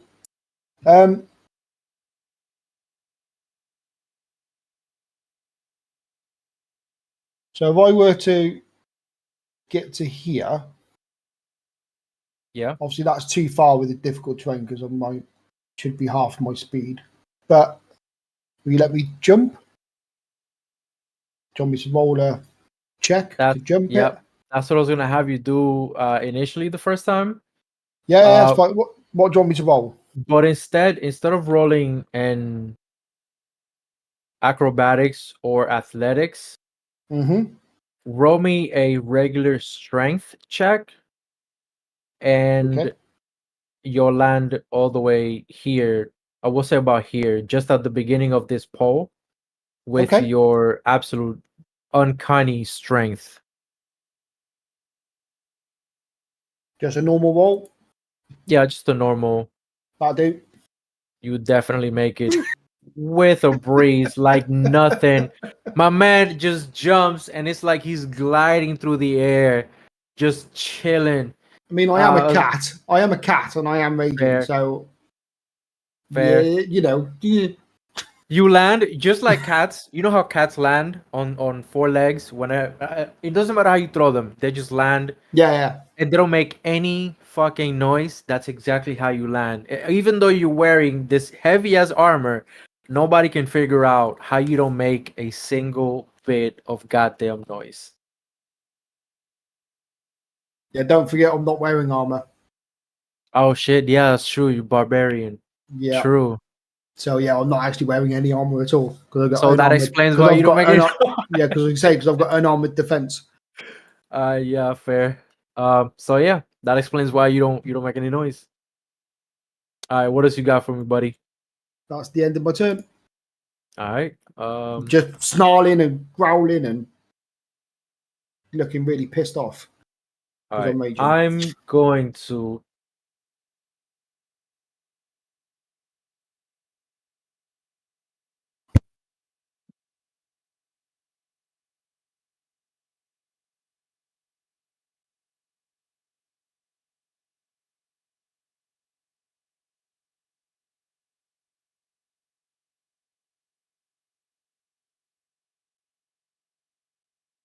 Hmm.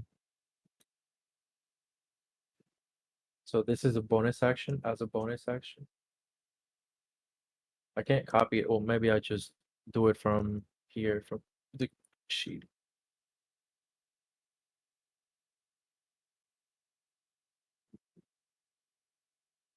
I wasn't trying to use it. I was trying to copy it and show it to you guys. So it says telekinetic movement. You can move an object or a creature um, with your mind as an action. You target one loose up. No, that's not the one. I'm sorry, side powered leap. As a bonus action, you can propel your body with your mind. You gain a flying speed equal to twice your walking speed until the end of your current turn. Once you take this bonus action, you can do so again until you finish a short or long rest. So my regular movement speed is for this character 30. So that's 60. And I'm going to use this ability. And I'm going to move. What is that? 45, 50, 55, 60. That is my bonus action. And as an action,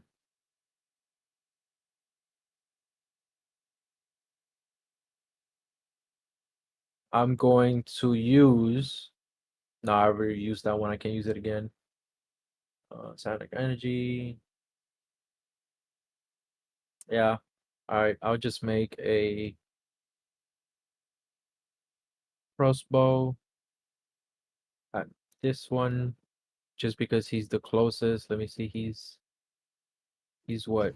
30 feet from me. Oh, I might be able to hit the other one actually. 40 feet. All right. So yeah, we'll hit the other one just to finish him off.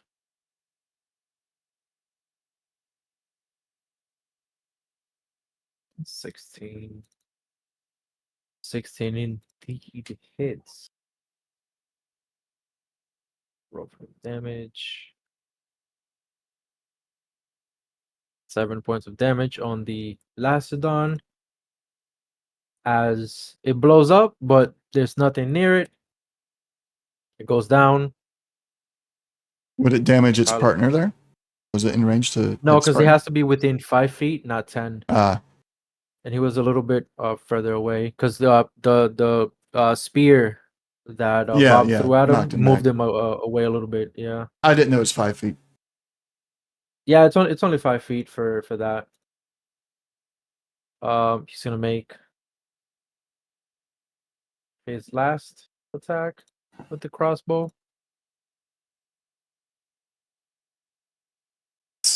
making it a natural 20. Nice. Captain Posh Pants isn't completely useless then. Not completely. It does 12 points of damage, and the creature is hurt. Now, this is the creature that ate something out of the barrel as well. It's not his turn, so it's going to. I'm gonna end my turn because I used my bonus action, my 2 actions, and my movement. So it is now your turn, buddy. All right. Val is going to Come on, Val, move you've got up to this. here. And he's going to, with his hand axe, throw the hand axe.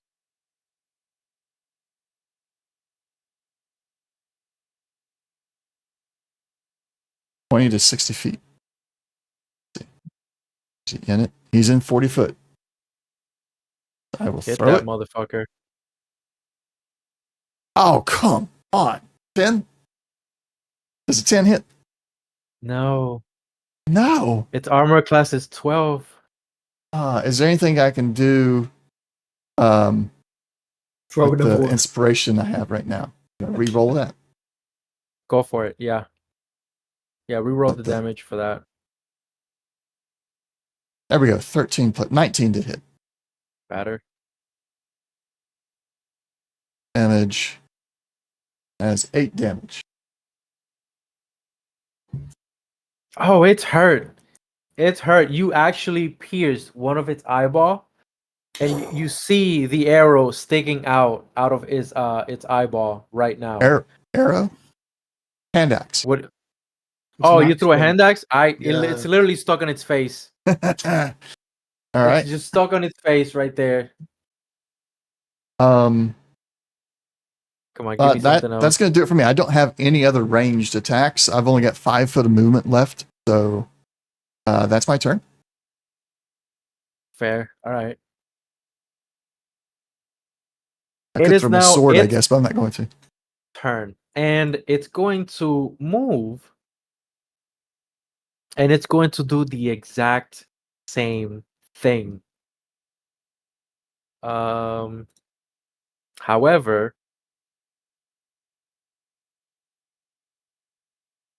shit, fair enough. Okay.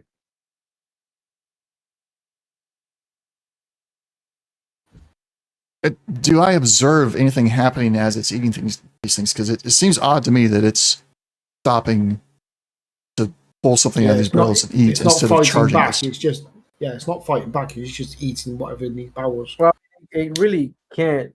All it can do right now it's use his movement because he doesn't have any range attacks. Yeah.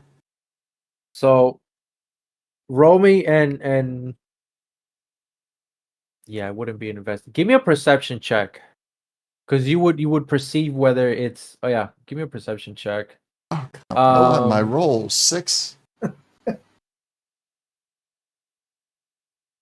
I mean, you see that it sticks its hand into the barrel and it's munching on something. I will give you this. With the 6, you see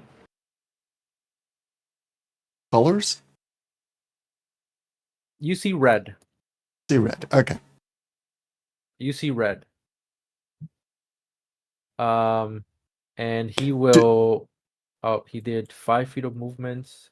Yeah, 5 foot and then 8. 15. No, but it's halved, so he's only gonna move up to here. That's it. To my recollection, was there anything in the manifest that was like stuck out in my head that was red? With your highest, I think you got like an 18, was it, or 20 something? It was Yeah. 20, 21. wasn't it? Yeah, 21. I mean, there's regular spices that are red, but this was more of a liquid, sort of red, not necessarily like a spice. Although it could have been like a plant, and just the way like he ate it, it could have been. You know how some fruits, when you bite into them, they drop like a little bit of juice, they like get the mango juices. is orange and Yeah. stuff like that. It could have been something like that. But as far as you can tell, and there are fruits like that in the manifest, that Okay. will drop red. However, you can't make out what exactly it's coming from. Okay. Oh man, my allergies. Fuck. It's the captain's turn, and this guy's devastated. I mean, he's the last man alive. He's literally walking over the corpses of his men, even though he's a pirate. But he's a tradesman, not necessarily a pirate. But his men are dead. He's going to use his full 25. It would be halved, so we'll say 15. He just makes it onto the plank, and let me see how far this is. Oh shit. That is 45. Yeah, he could make that. The range is 60. So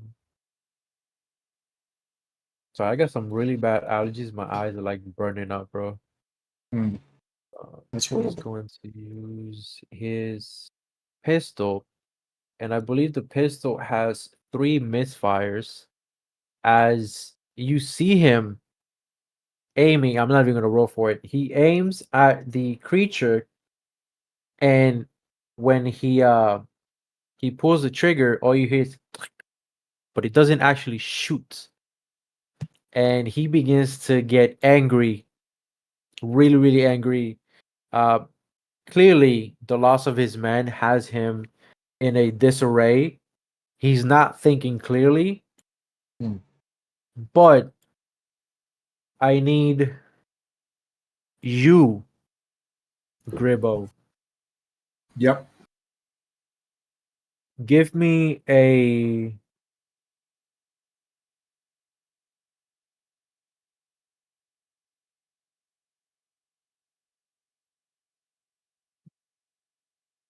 just for shits and giggles, because your perception is just as well as your medicine. But because of this, It's all plus 0, mate. So it's yeah, all the same. give me a medicine check.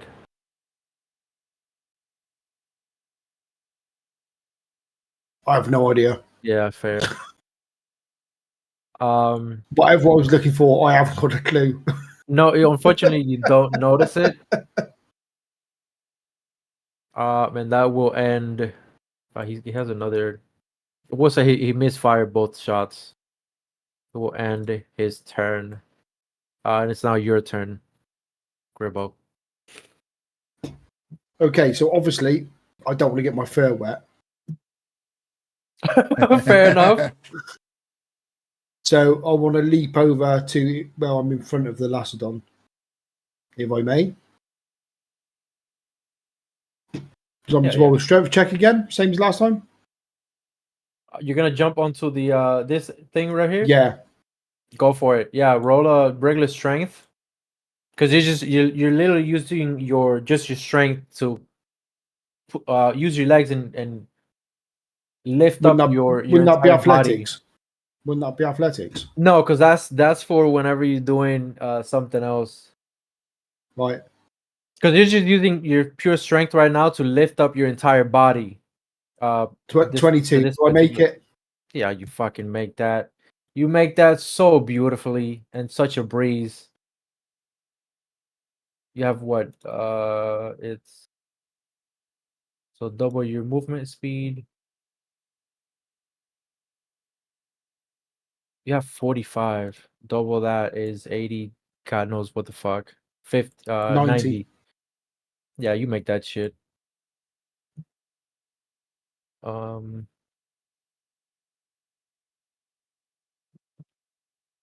23, that hits. Oh yeah.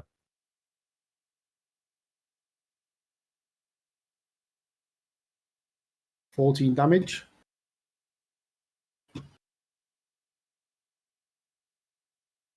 Nobody else has hit this. Nobody else has hit this one, have they? On the. Oh, that's the one that has the axe sticking out of his head. Yeah, Mando. Oh, right. Well, is he dead then? Yeah. So you, however, need to give me a con save.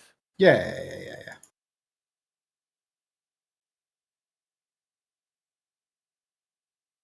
I can take it. 15. Shit, I think you do make it. The con save is a DC of 11. You rolled a fucking 15. You I've do got, take I've half. got +8 on con save, mate. I mean, I'm fine. You do take half, however, but it's not a big deal for someone like I you. still do have one temporary hit point, by the way, so I should have 46 out of 56. And It's the give me a creature point is back. done. You need to give me a point back because I had one temporary hit point left. So +1. There you So, go. not that it matters a great deal, but you know. And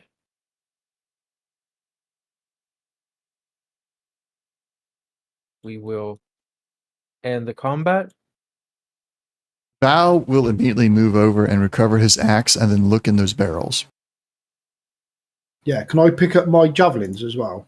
Yeah, go for it. Because I threw 2, so I'll pick 2 back up. There we go.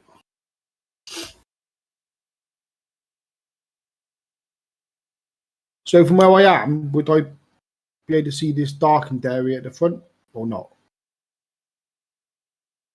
From where you are? Yeah. No, because you have to. That's a little bit further up, and it is obscured from where you are because you're down at the Okay. bottom. Yeah, no, that's absolutely fine. I was just checking. If I can't see it, that's absolutely fine. As I'm looking at these barrels, I'm going to holler back towards the captain. What happened? How did you come across these creatures? Just put him. So the captain will tell you that as they were traveling back, these creatures, out of nowhere, they were sleeping and just climbed on board.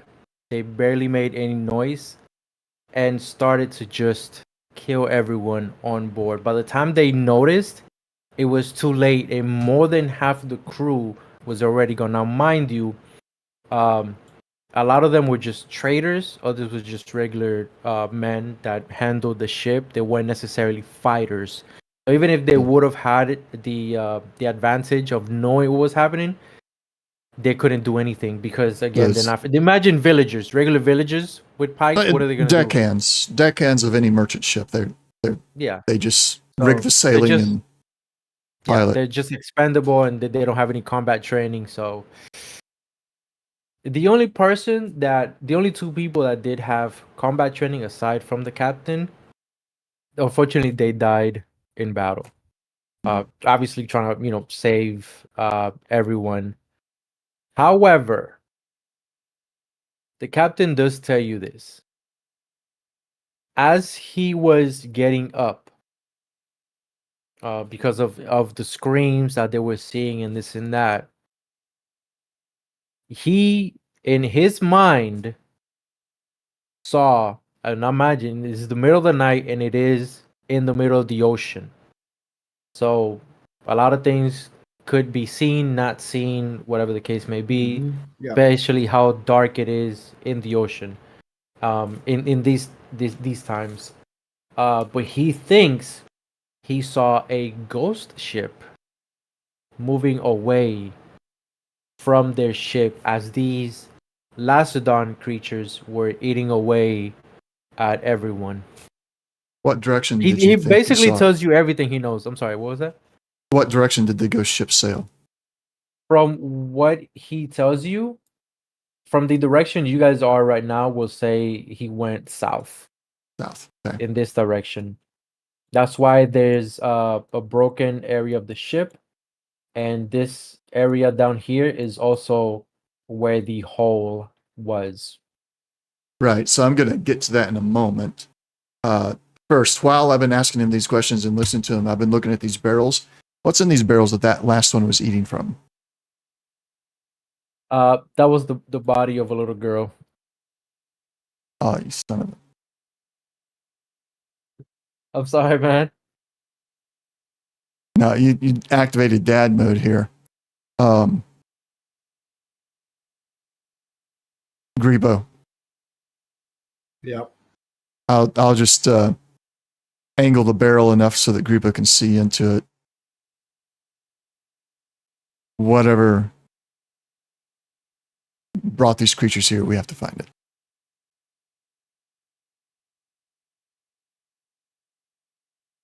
And I'll search for a lid to put on this barrel, and I'll make sure that we recover it and she gets a proper burial when we get back to Neverwinter. So upon discovering this body of a child in the barrel, I'm going to go and stalk over to the captain of the ship and ask him what the fuck is going on. Yeah. He's literally told you everything he knows. Pissed. Like this man woke up, and his people were just being killed. Was? You want to know the cargo? He gives you. Does he know what the cargo was? There was a fucking child in this barrel? No, the child was put in the barrel by the creatures. So you had a child as a passenger? I mean, they were just merchants. So where did the child come from? They were just merchants. They have families. They had a merchant brought their entire family on board? Yeah. They were just a traveling sort of merchant, and then they had. So imagine Ringley's. I'm sorry, not Ringley's. The children of Cirque du Soleil, where they teach them the ways of the circus, the trade. Even though they're homeschooled, and they do know like basic math, English, yada yada yada, or literature, because I believe they study French, which is Canadian because Cirque du Soleil. But whatever, you get the gist of it. This is what they do. They have like it's a call it a family business, if you will, where they just teach these specific trades. Now, mind you, not any trader can go into the Underdark, get some of these items, and bring them back. So these are very skilled merchants at what they do. They're specialists, but unfortunately, they encountered this situation that you see now. My next question for the captain, being that we know about the ghost ship, these creatures were here. These creatures are not necessarily carrying explosives or using cannons, but how did your ship come to have a hole in it and an entire side breached open? So I'm specifically asking him how's it got the hole where it's leaking, and then this side over here that's like totally breached. How did that happen? From what you give me an investigation check for that. Okay. And after you give me the investigation check, I need 2 minutes real quick. 11. I gotta take a piss. Yeah, same here. Back.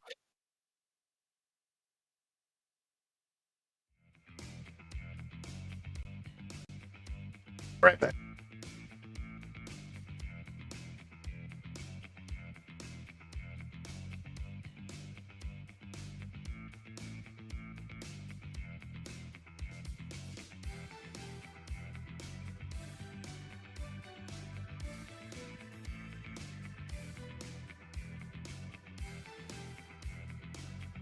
So I'm not understanding why they put the child in the barrel. Why would they do that?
Ya voy a terminar ya. Vamos a ver en 30 minutos.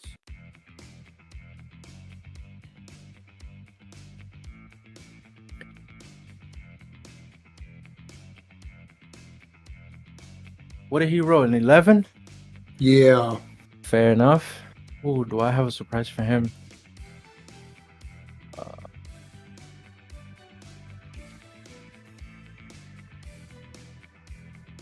Did I miss it, or has it What? just not been revealed yet? I'm not understanding why they put the child in the barrel.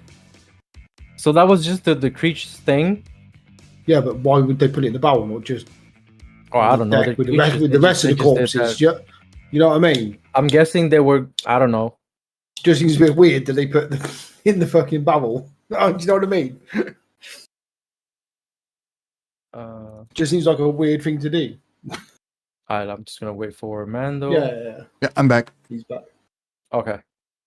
So, believe it or not, the DC that you rolled 11 is exactly what you needed to Meet meet the it. DC. So, now remind me, what was the? Because dude, I was dying. I needed to skip No, over. that's fine. I was in the same position. Trying to figure out the hole where it's Oh right, leaking. and Yeah, the why are there breach. holes in the ship? this one in particular up here, you can definitely tell it was caused by an explosion of some of the barrels that I told you previously that had the smell of smoke powder. Mhm. There's the black This, powder barrels, yeah. yeah, this hole underneath this plank was caused by that. Okay. This, on the other hand, was not. This, so you can tell that this one, even though there is burning, so an explosion did happen nearby, but it doesn't give you your intelligence allows you to notice that this explosion, I'm sorry, not that this hole was done not necessarily by an explosion, but something that caused a force to push it inwards. So the boards, instead of being just regular sideways like this, it's actually dented in like this. If it They've was been an pushed in like explosion, it would have been pushed outwards. So right, like right. it was rammed. These- So it was rammed by a whale or a dragon turtle or something, rammed into the side of the ship. Something Yeah. hit it. Which lends some credence to the ghost ship idea.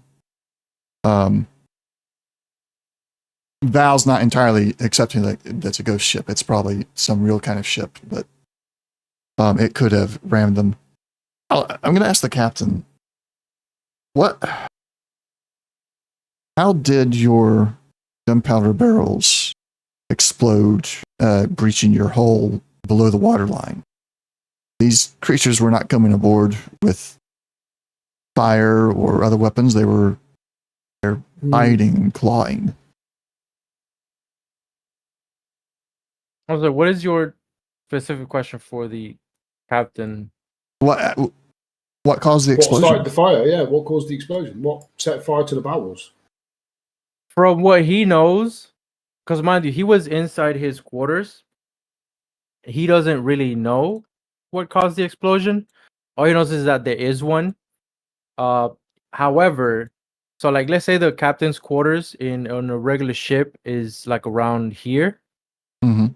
underneath the area where they stand and they look over.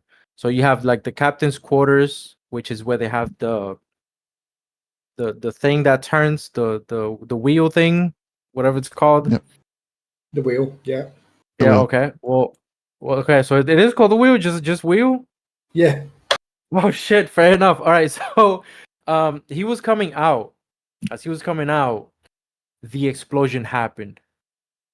And that's all he knows. And then as he looked, as the explosion happened on this section, and there was fire burning in the south end of it, because there was fire. You can tell because it is charred black on the Yeah. wood.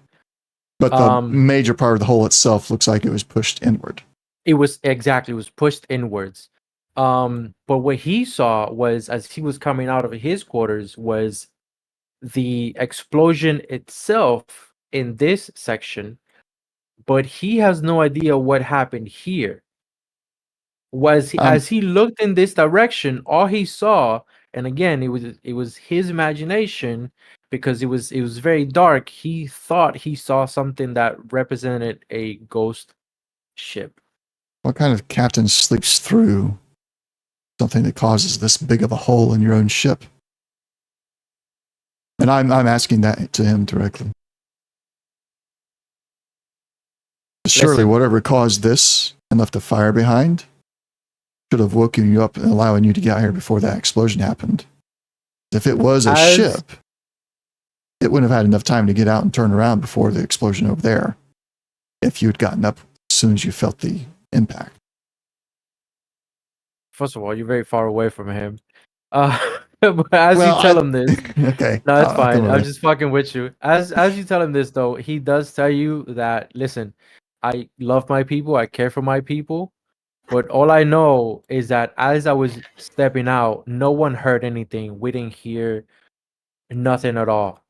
All we heard as people started to scream, I immediately jumped into action. As I did, an explosion happened, killing, if not half, a quarter of my people immediately. And as I'm looking around to get my bearings, I see something in the pitch black night, sort of like a veil of a ship leaving. But my main concern wasn't if there was a ship leaving or what it was doing. My main concern was getting my people to safety and getting Mm. who I can save to stay alive. Now, if you can understand that, I get it. That would mean you're not necessarily a family man, but I do. These are my people. And my main concern, my main job was to try and save them. So, And that's what he tells you as he's tearing up. yeah, I would like to do an insight check here. Based on my character's history and the backstory that you and I have discussed, I don't want to give it away on stream just yet. Okay. Because these are the same words I heard from those that commanded me into certain things. Mm-hmm. So I'd like to do with that history and knowing and having seen these guys, knowing what the actual truth was and seeing them lie through their teeth. I'd like to do potentially maybe an advantage having a similar situation to see how truthful I feel this guy actually is being.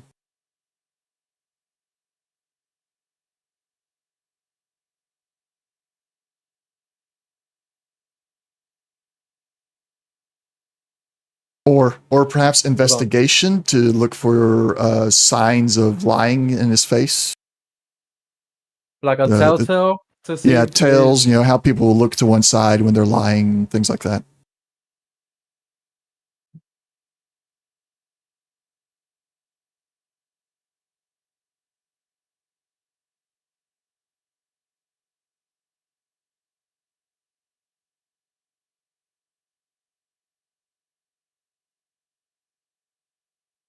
Oh, you wasted your investigation.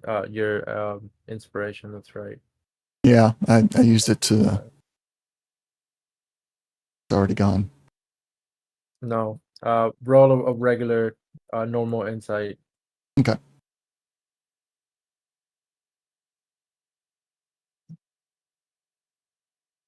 Oh, I got a 16. That is good. Better than I was expecting. I mean, you would get the truth out of him, no matter what. And yeah, he's telling the truth. Telling the truth. Okay. I don't feel like we'll get much out of him. I'm going to call over Kylo Star. I'm going to say, look, we need to bring the other ship up alongside where the hole in this ship is, and just start moving all the barrels we can over. That'll make it easier to move them to our ship if it's right there. Of course, we need to bring the captain over. Maybe. Has anybody checked the barrels for this morning bonnie that we're supposed to be looking for? Is there any left, or is it all gone? Has it all been stolen? Well, I think we check the barrels as we move them over. Fair. Okay. Yeah.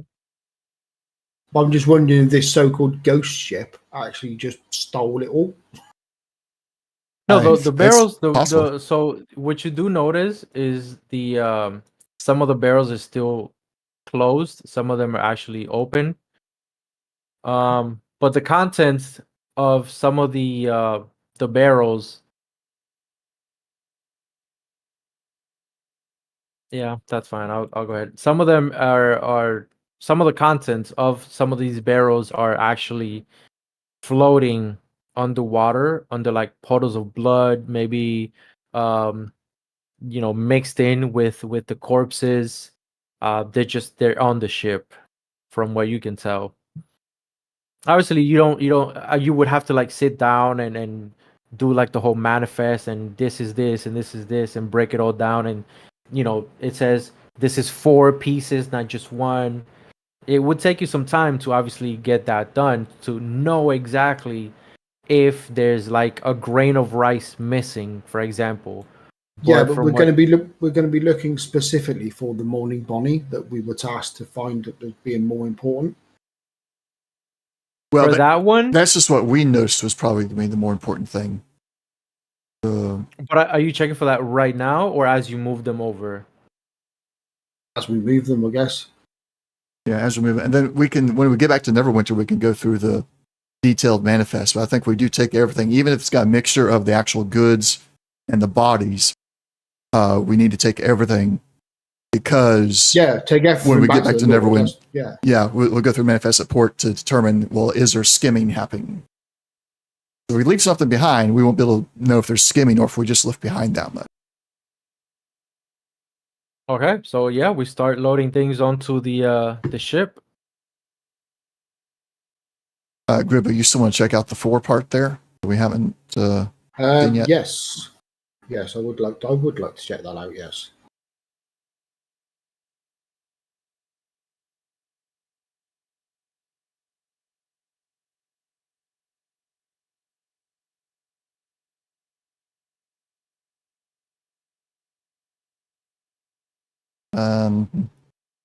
What's going to happen? Oh no. There's the evil smile from the GM. As you do so, There's that smile from the barbarian. there are and I'll let me see. You can see it? Yeah, you can. You can see it. Up here. Can you see it? Yeah, you can see it. Yeah. Up here. I see enemies and a load of blood. That's what I see. Yeah, okay. So Yeah. yeah, you do see it. So as you take a look at it, you see an immeasurable amount of blood. 3 times their body weights. Just blood everywhere. It's like there's a Massacres pool. going on. Yeah, exactly. Just a straight pool of blood from this corner all the way to this corner, and it's actually not necessarily like a flowing type of dripping, but you know how sometimes when you leave a faucet a little bit open and it does like little tuk, Yeah. that's exactly the amount of drip of blood that's falling.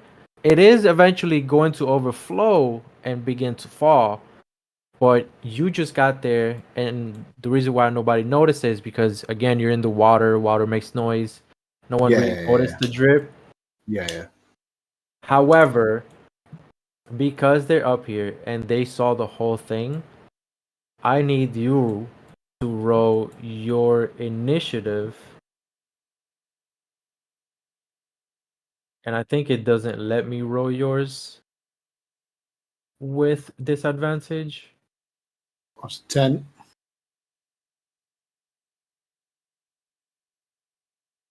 Doesn't matter. They rolled a 14 and a 10.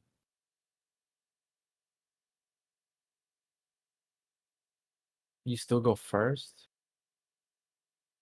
You still go first. How? No, it's got one of them going first. Yeah. Oh, this one. Yeah, I see it. This one right here. This one is going to run up to you. We'll just say he's there. This one's here. And is going to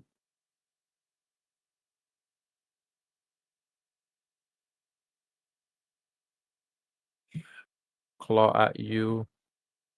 I need you to do me a DC con save of 10.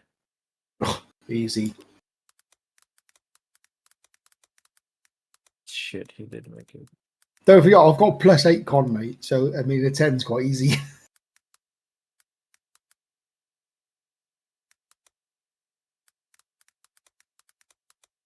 Fuck, man. Alright, well, let's just roll damage. See if I can hit him. Oh, roll for the attack, bro. Not So you got roll for the attack first. 21 that hit. hits. Yeah, That that, hits. yeah. Of course it Alright, does. let's roll damage.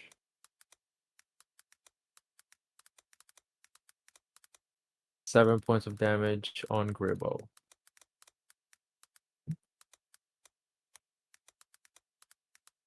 That's his first attack. It was, yep, claw. I need to do me another con save for the second attack. Jesus Christ. Fuck, man. 20? Yeah, that hits. Let me see what you're... 17? Okay. Yeah, as I say, that hits. Okay. So I'm gonna roll damage. 6. And will end its turn.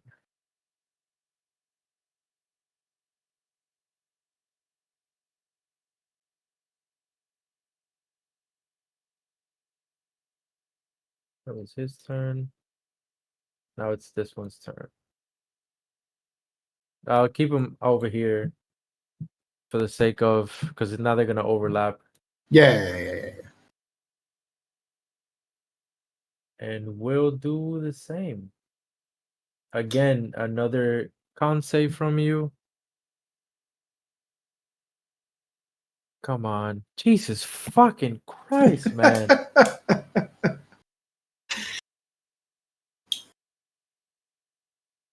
That misses. That misses. That's the first one.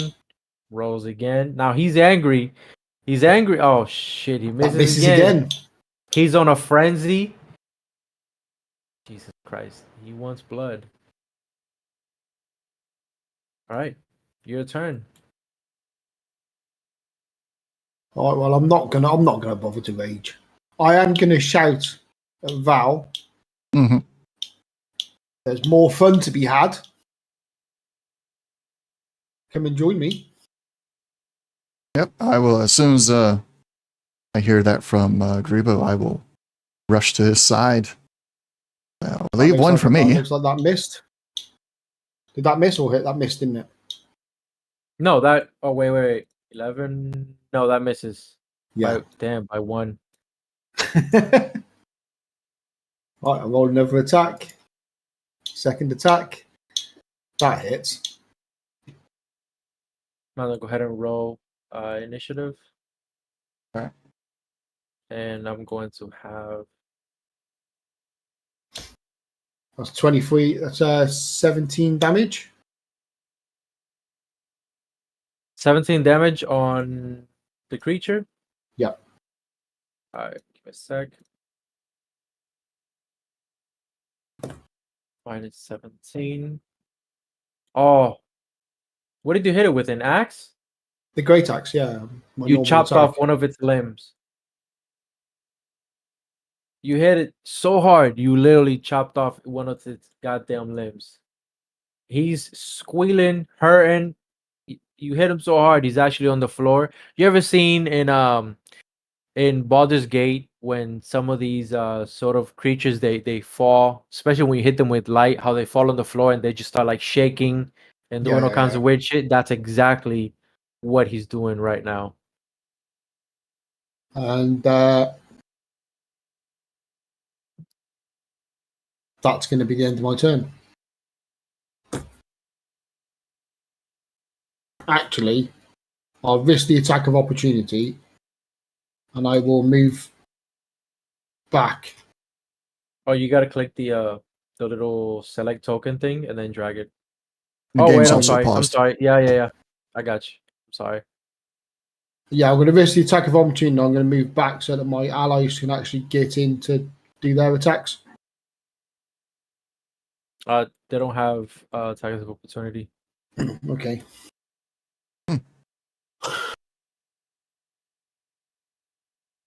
Right, that's my turn over then. I'm finished.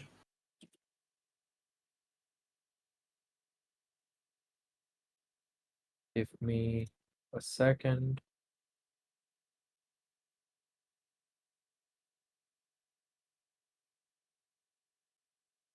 Oh, it won't let me import from. Fair enough. All right, Carlos' turn. He's going to. He wasted his what is it? Kinetic movement. So it's going to take him a while to even get to me, isn't it? Yep. So he's going to move.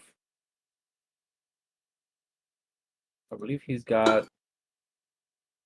Oh, he's got 30. Never mind. Go back.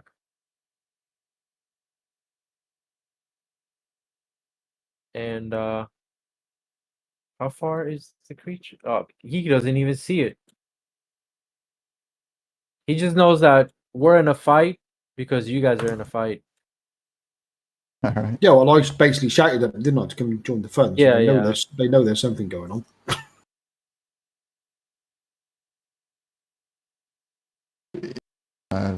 30. There. Oh, on top of one of them.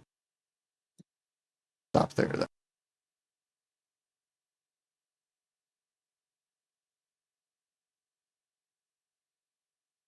Long sword attack. 16 to hit. Yeah, that hits.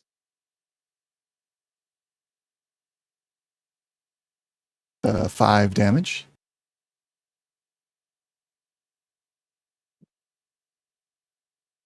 For the last dawn. Yep. All right. Is he still standing? Oh yeah. This one All is not. This one is the one that's got a limb chopped off over here. Okay. All right. Then I'll stick with this one. I'm still on here with my extra attack. It's 18 to hit. Oh, that definitely hits. 9 damage.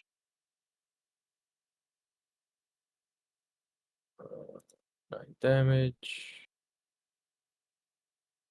Now this And one it's is also hurting right now. hurting. All right. I'll go in action surge now. Oh, all right, fair. Nice. Ooh, that probably misses 10. No, you miss. Miss. All right. So I'll extra attack then. This one does better. Oh, come on. 12? You just hit. Oh, I thought he was gonna miss. You just hit him. All Roll right. for damage. Damage. Can you imagine if he would have missed 8. both? Oh my I know. A God. wasted action surge then. Yeah. That would have been some shit. With that, your first attack. Actually, how do you want to do this? All right. Knowing how these things do, Okay. I will be swinging at him, trying to cut his head off. And as I'm doing this, I'm also keeping my shield in a low position, try and push his body a bit away from me, but also towards his compatriot there. So I'd be sidestepping let me switch controllers here. Sidestepping, kind of pushing him with my shield while slicing him with the sword.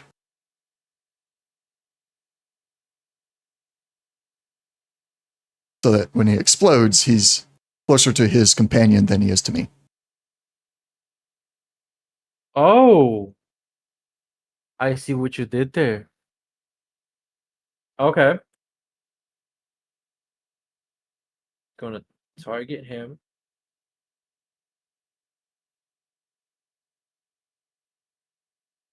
We gotta give him at least 1 hit point. in order for this to work, because it doesn't let me roll the ability. Hmm.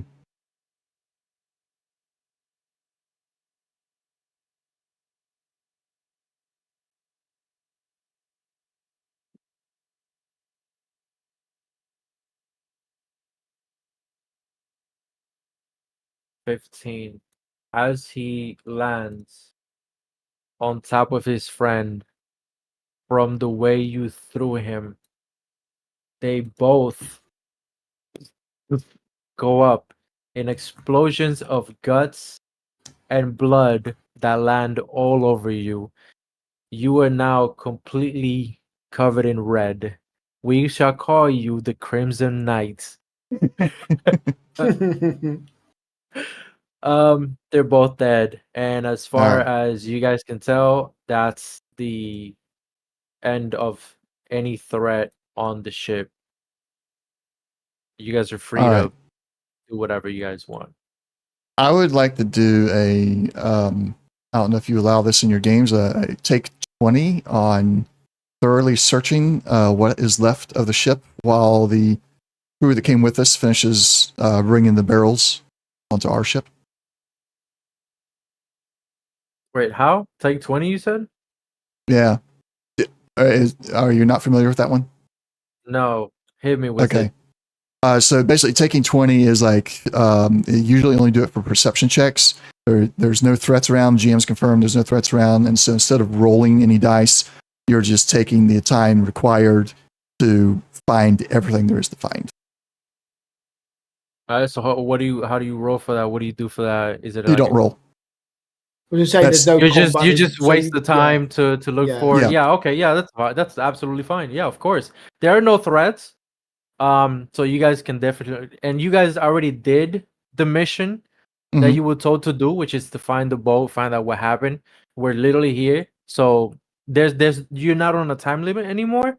Okay. So you can definitely take your time and find out what's going on and everything on the ship. Yeah, definitely. All right. So with that, is there anything else here that would give us a clue beyond what we've learned from the captain and studying these breaches? Underneath this pile of blood, there is a purple petal Oh, of exactly what you're looking for. okay. However, the plant is not on the ship. Were there any barrels that were supposed to have the plants but were empty? One entire barrel. But there should have been So more than one- one barrel. So one barrel the is plant. missing, but there's No, chips left behind. one full petal. barrel of that plant. Instead of just one plant, it's supposed to be a full barrel of that plant. And did we In find other the empty words- barrel or just the barrel's gone? The barrel's gone. Okay. All you see is that one petal up there underneath the blood. Mhm. So the I'll look at- so-called ghost ship stole it then. What we're saying. Yeah, I'm going to talk with Grieva about that a little bit. I'm not superstitious by any means, but the ghost ship that this captain is talking about, it seems to have been a little more physical than a ghost. Yeah. And I'm thinking these creatures were just a distraction. indeed, and perhaps there's someone or something aboard that ship that can control them or influence them in some way. Yep. I'm with you on that. So now, I suppose we could pursue them. Captain said he saw it going south, but that is Not more or much less of a lead. Could be anywhere. Yeah, not much of a lead, but Three- that's three- also the 3 exact days ago. opposite of where Neverwinter is. And the rest of these supplies are still needed, I think.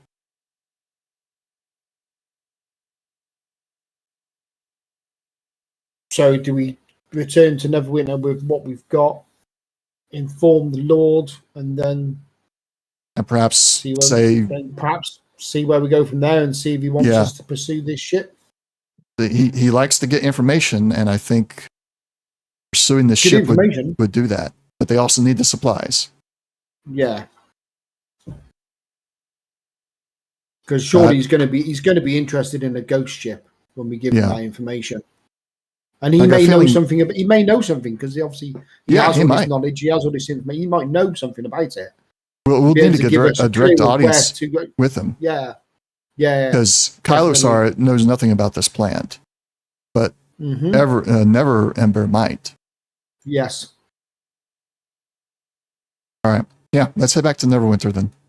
Yep. By the way, can you guys hear the music? Yes. No. Maybe my browser is entirely muted. Potentially. Yep, there it is. Quite loud. But yeah, that's better. Yeah, I figured it was loud. For me as well, it's very loud. So that's why I put it down. I had it down this whole time.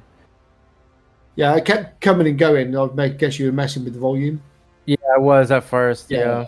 During the fight, I kept hearing bits of music, and I was like, "Fuck." Fair enough. I just, like I said, I didn't want it to be too loud. Because for me, it's loud, but I'm looking on stream, and like it's barely coming in, but it's blasting my ears. That's why I put it so low. You may have to adjust your soundboard, your computer's mixer, because you can turn down your browser while keeping Discord up. Yeah, I might have to do that. But all right, so we're headed back to Neverwinter. Yeah. And we're going to trip back. Are we going to take a long rest? Because it's going to be a trip, quite a wild trip, isn't it? So I'm assuming we can take a long rest. Yeah, definitely. Of course. Yeah. All right. Yeah. Good thing.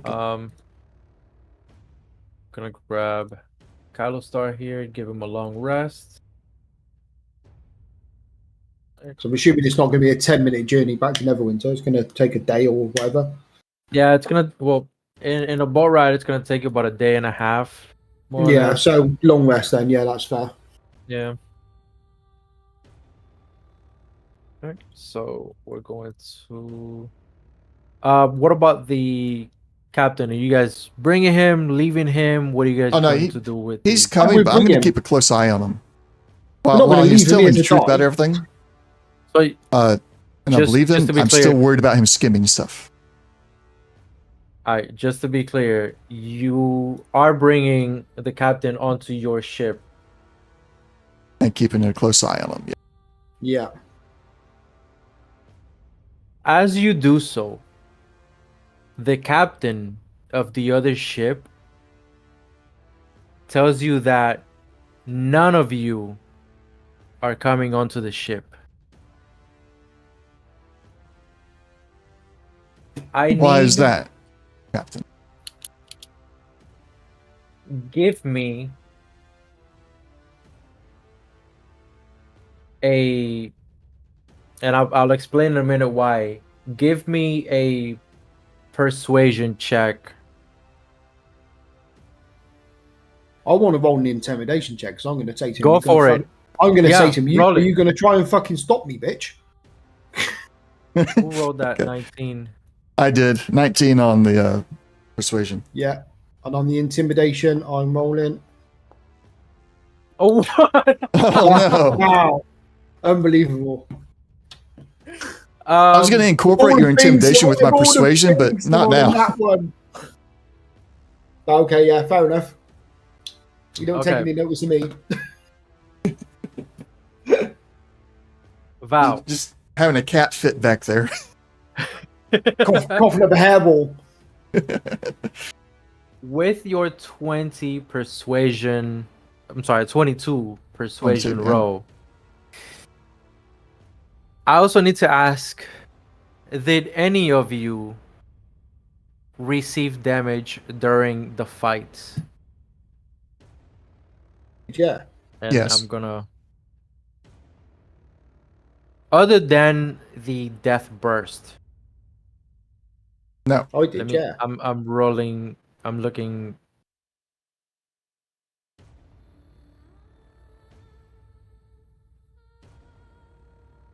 Pretty sure I got hit by the creatures, didn't I? Yeah, I don't think you did. Yeah, I don't think you did. I think it was just the death row thing. I think was it it? missed the I can't remember. claws. Yeah, he tried to Yeah, attack you with yeah, the claws, and you did the con save, yeah, and yeah. that's when you save. So no, you did not take the damage from the claws. Yeah, the only damage I took was that one that exploded near me after I killed it. Yeah. So the captain of the ship that you guys are trying to board, unlike Kalostar, who's obviously only all he knows is war, not necessarily war, how to protect. He knows Mhm. how to fight. That's what he's good at. He knows how to read a target, find their weakness, that sort of thing.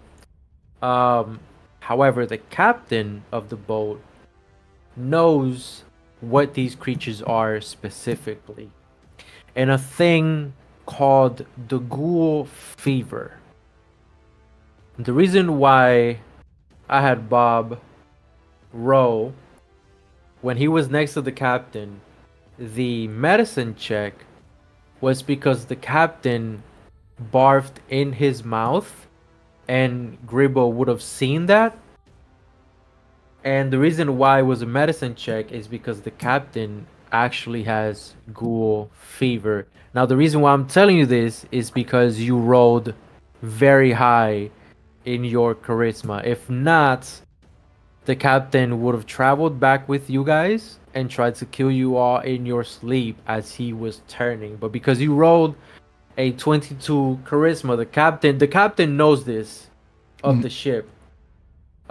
He knows of ghoul fever, and it tells you that the captain, the other captain, has ghoul fever.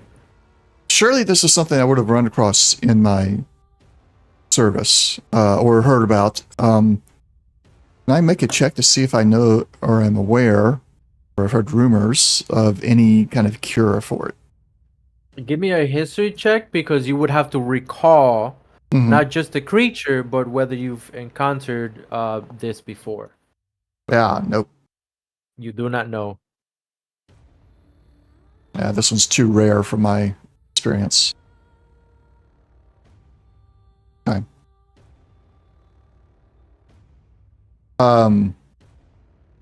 It does Kylosar.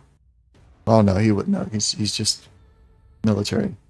I'll ask the captain of our ship. Isn't there a cure or a remedy or something we slow down while we're traveling back and get him to a priest or a cleric? That he knows of, there is only one cure that say he it. knows of. That he knows of. My Now, axe. there might be other cures, but that he knows of, My the axe. only cure, my axe. To be fair, he's really playing his barbarian. Please take inspiration for that. I mean, he's not wrong, dude. Think about it. Yeah. But no, We'll have to just end it now. It's But the captain does tell you that he knows of, the only cure is a remedy that is made with the morning Bonnie. Things are starting to come together here. well. This makes me curious as why Lord Neverember wants this morning Bonnie. Then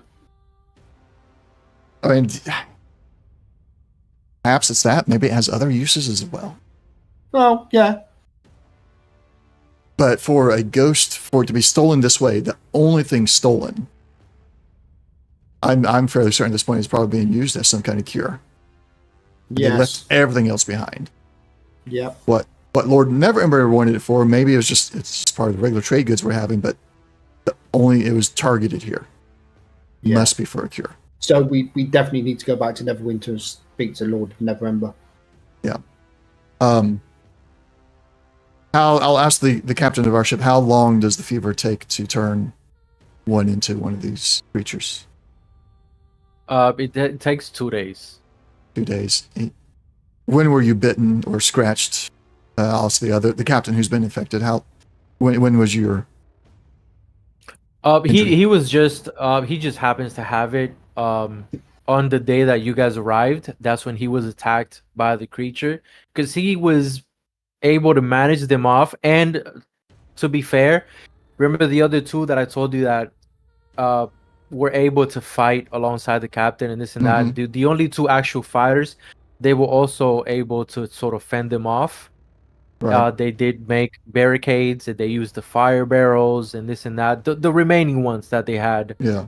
Um, So the and they captain were was only able infected today. just recently today. The moment before you guys showed yourself, before he called for help, Hmm. that's the reason why he called for help is because they just got to him. Okay. They had just gotten to him when he started calling for help. He thought he was gonna lose his life, and then you guys just showed up like superheroes from the sky with your fucking I'm gonna go on top of this fucking thing. Fucking So Um, it's a day. It's a day and a half back to Neverwinter. It's 2 days of turn. So we got time to get back, and we got half a day spare to yeah. get this man either cured or dead. yeah. Yeah. So I will tell our captain, look, he's coming with us.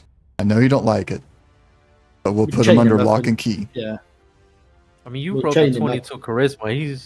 He's gonna agree with you. You say it in such a way, such a charismatic way, very nonchalant, but also calming, that he just feels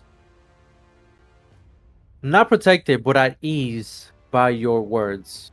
Like he doesn't Hmm. have to worry about it because he knows that whatever happens, you're there. Yeah. So yeah, Alright. he gets on the ship, and you guys are headed back to Neverwinter here. Now I will, while we're on our way back, and during one of my shifts of keeping an eye on the infected captain, Mhm. probably my first shift, the first shift I get, I'll ask him very pointedly, why did you not inform us of your infection? Because surely an experienced captain of such as yourself would know as much, if not more, than our captain did of the fever. You kept it to yourself. First of all, I don't know these creatures. It's my first encounter with them. I did get scratched and bit on my leg, and he shows you like he lifts up his left leg, Hmm. left leg to be specific. Yeah, his left leg.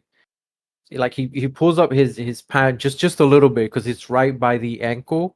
So Right. pretty much where the leg meets the ankle, not the Mhm. ankle itself, but just slightly above. That's where he was. So they were grabbing him as he was trying to get on top of the ledge that you see here. Like if you see Right. this Yeah. token, Hmm. as he was trying to get up on top of that, yeah, one of them was holding him, the other one bit him, and he didn't know what he just thought he was getting attacked. He doesn't know anything about this disease. How long have you been a captain? He's only been a captain for. Hold on, I gotta pull it up because I closed it.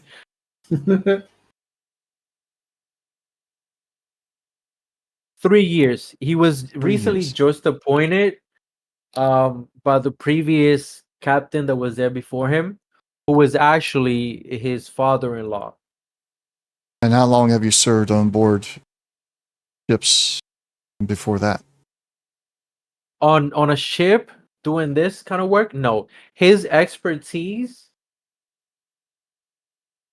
his specifically are extracting goods from the Feywild without getting caught. You can consider him sort of like a if you were to say like a specific class, even though he's not, but Hmm. if you were to say a specific class, it would be he's sort of like a gloom stalker, where anything that can see in the dark doesn't see him. Okay. And stop me if I'm going off on a rabbit trail that is absolutely going to, mean nothing to us here.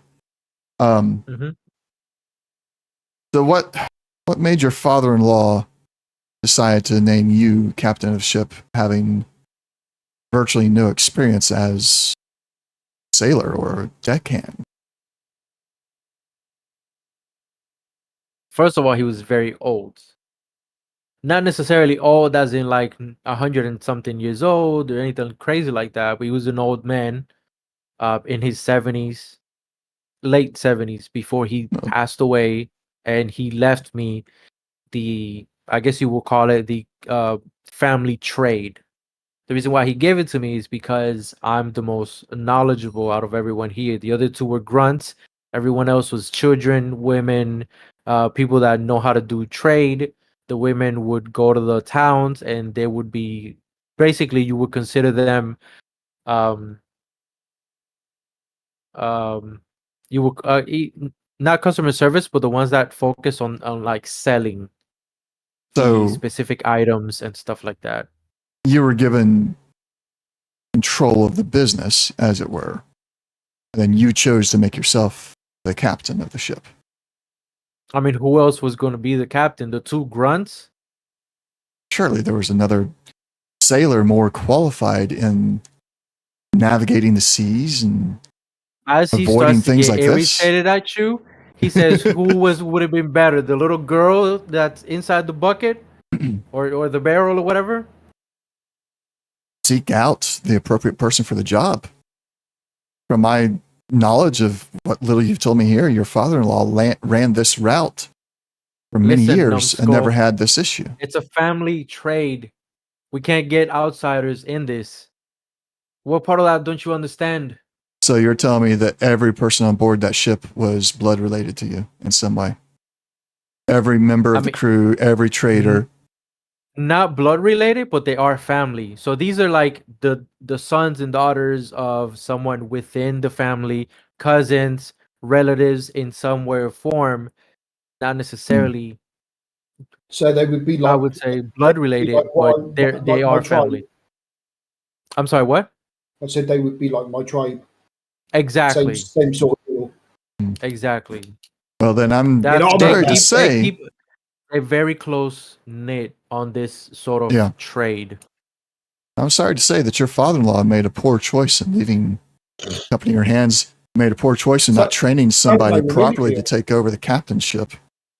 And you, what kind of captainship are you expecting? You think we're all military men like you? You useless, good for nothing single-handedly grunt? ended your family's trade. No, I'm talking about the captainship of knowing how to man the ship, how to navigate these waters. Your father-in-law navigated these waters on this route. Never had an encounter that lost the entire ship. First of all, you don't know what route we take. Second of all, because you really don't know what route they take. Second of all, you only know the route that we took this time because of Lord Neverember. Now, well, then maybe that is the reason your father-in-law wouldn't have taken that particular job, because he knew the dangers. And you didn't, because your father-in-law didn't inform you, which is a bad choice on his end. I don't like this guy. He doesn't answer you. Well, that's where I was getting to. He has no answer. He has he lost his entire ship, his entire family. He did, to be fair. Yeah, he failed quite hard. He can't give me any kind of logical reason as to, like, I mean, he had no experience. He had no business being the captain in the first place. Mm-hmm. Yeah, so was there no night watch? Was there nobody on watch? What was going on? Like, was everybody asleep? You got caught unawares like that? He's not answering you guys any more questions. I reckon we've dug that hole as far as it'll go. We'll let Lord Neverember handle it. Yeah. Well, now that Mando's finished, Val's finished, I'll let Val go to bed and I'll take my watch. And I'm just going to sit in a dark corner and just stare at him. Cat-like, just crouched in the corner, in the dark. Just staring at this man in chains. As you do so, Kylosar, I'm guessing you guys are like you have the top deck, and then you have the bottom part of the deck. He's somewhere holed up on the bottom Yeah, part, right? he'd be in the hold. Yeah, in a Yeah, okay. chained up in a corner somewhere. Yeah. And are you on top looking down, or are you like inside with him? I'm in Where there with you at? him. You're in there with him. Yeah, but Okay. I'm in like an opposite corner because I've got dark vision. It's going to be dark down there, so I'm in an opposite corner and I'm just watching him. As you're sitting there, I'm not saying anything. I'm not moving. I'm just sitting there, just watching him. give me a sec. Okay.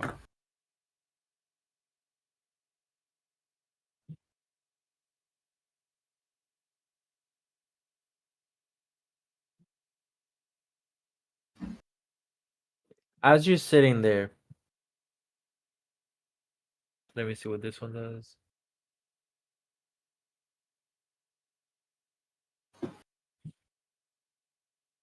Kylo Star walks into view as you see him. When he does, he just looks at you, not in a menacing way, not in a threatening way, doesn't nod Mm-hmm. at you or anything, just like I acknowledge that you're there. Yeah. That's fine. I have no problem with it. Does he have dark vision? Would he be able to see me? He's a half elf, so yeah, he Oh, does. okay. Yeah. Yeah, he's an Eladrin half elf, so Yeah, that's he would fine. see Yeah. you. So like I said, he goes in, not in a menacing way, not in a disrespectful way. Just He acknowledges I'm there. Yeah. yeah, he acknowledges he's there, but he doesn't nod to you. Like it's not Yeah. like, Yeah. hey, Yeah. what's up, man? No, nothing like Yeah. that. Just he Yeah, walks in. we're not friends. I don't like him anyway. Not necessarily. It's just he just doesn't give a fuck about you or what you think of him. He really, The feelings mutual. yeah, Yeah. fair.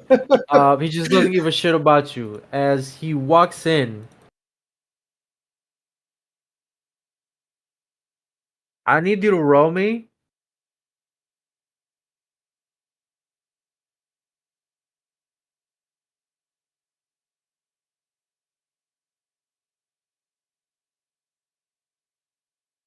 on your dex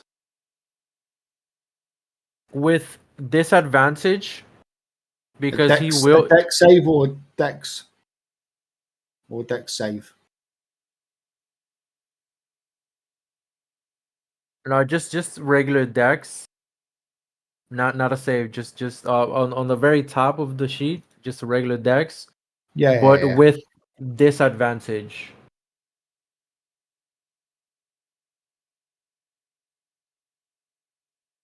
Let me just check something.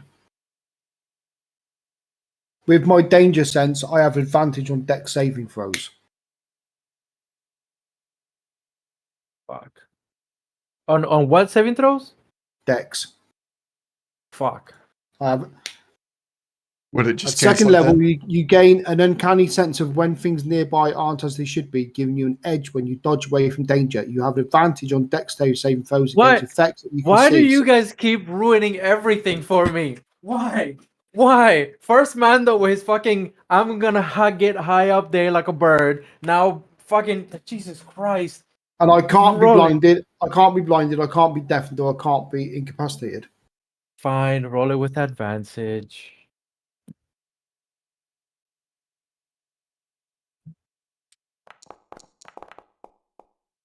$15 and 8. 17.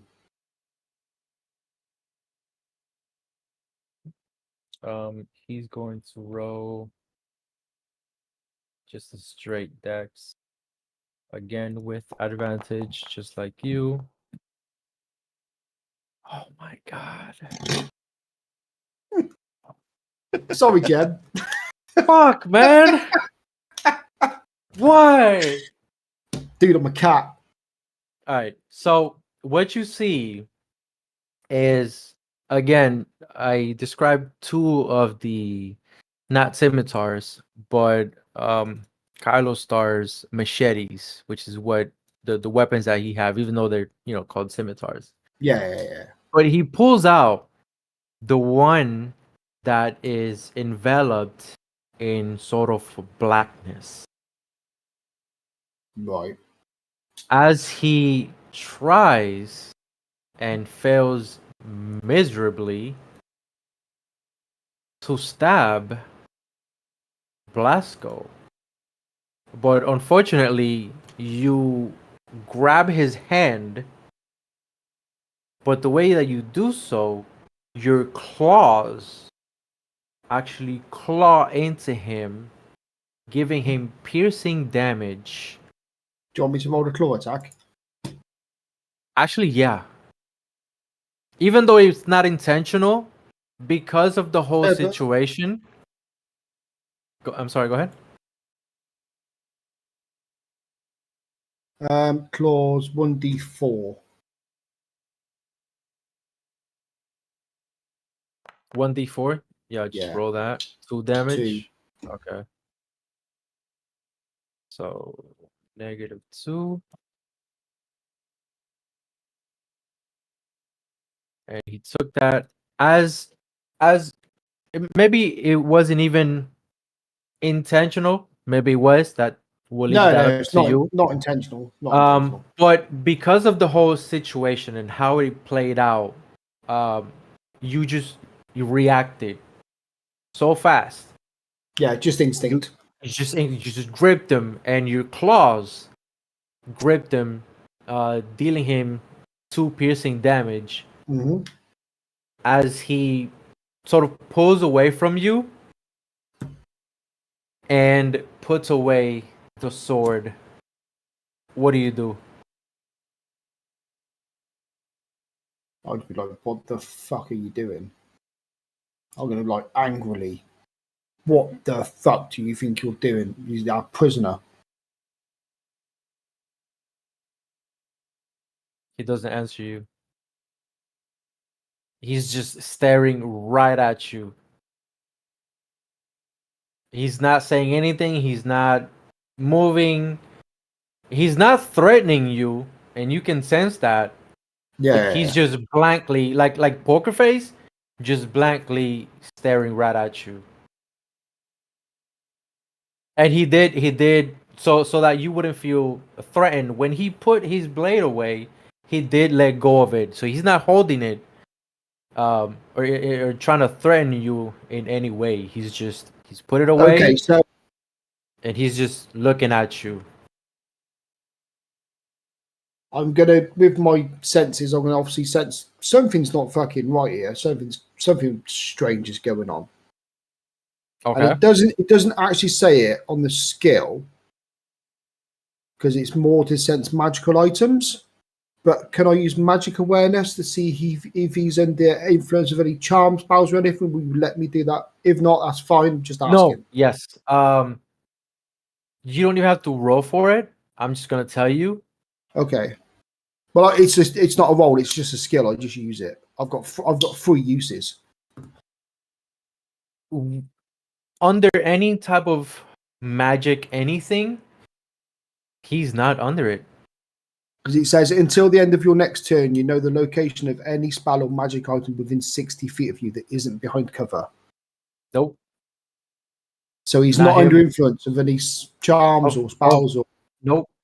This is him doing this. Nothing is compelling him. Nothing is controlling him. This is him doing this. Well, I'm going to click that to use it anyway, so it gets rid of one of my uses.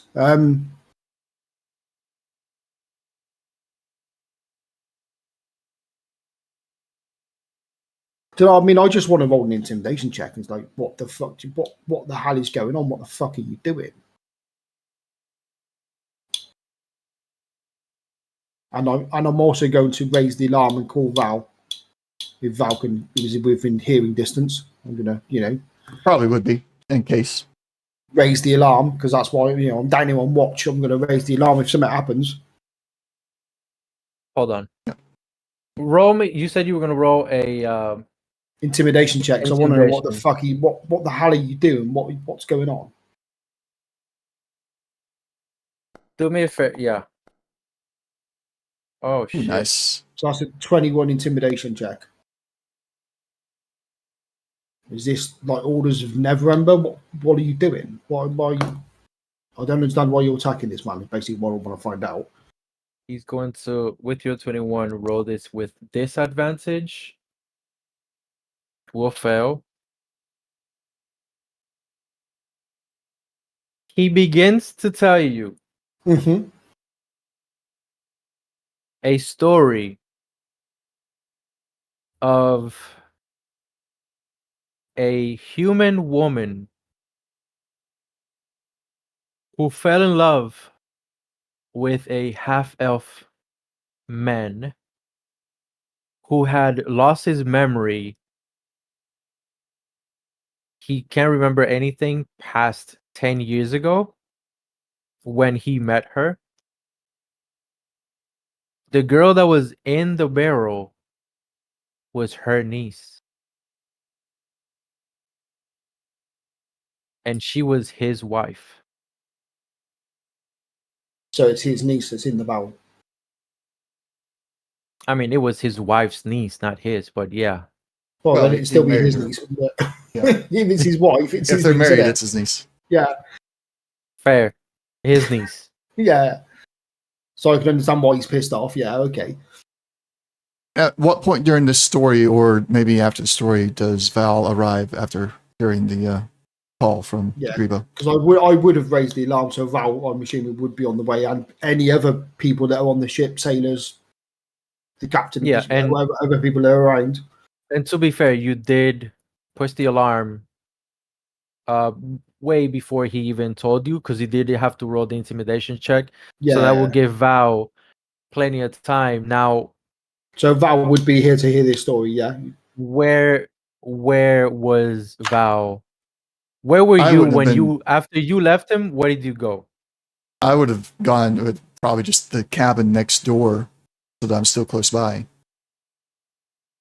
So as he pulled the alarm, you would hear whispers of it. You might be able to pick up bits and pieces, but not the entire story. You do hear something about a little girl, Mhm. but not the part where he says that he lost his memory. Okay. That yeah. part you don't pick up, but the fact that the little girl is his niece, that you do pick up. Okay. All right.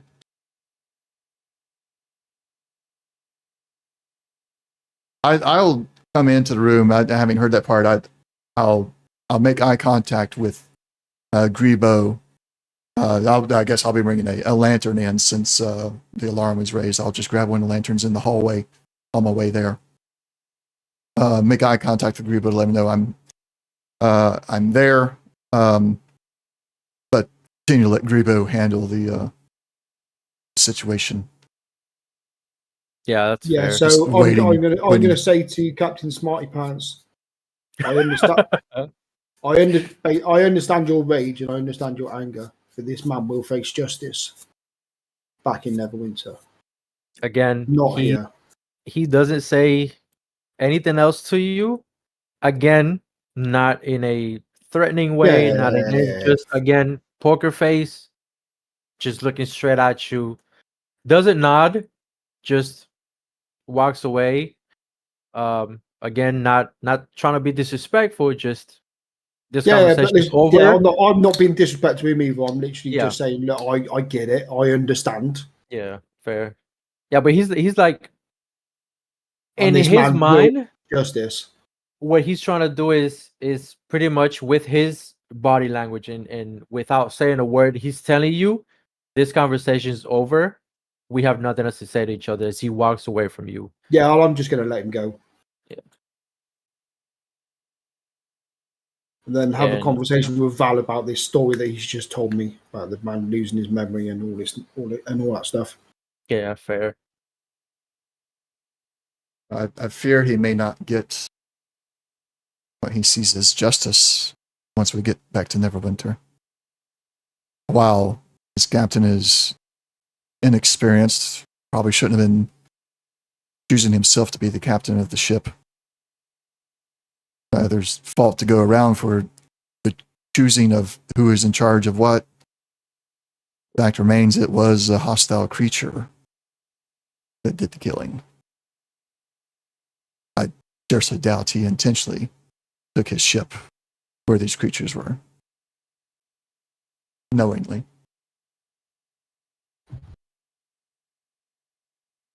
So I fear Kylo Sarr will not get the justice he thinks is deserved. He may try and take it in his own hands again. I actually, to be fair, I agree with Kylo Ren, but the man is a prisoner. It's not our place to make that judgment call. Really, that's for Lord Neverember to decide this man's fate. He's a prisoner. Mm.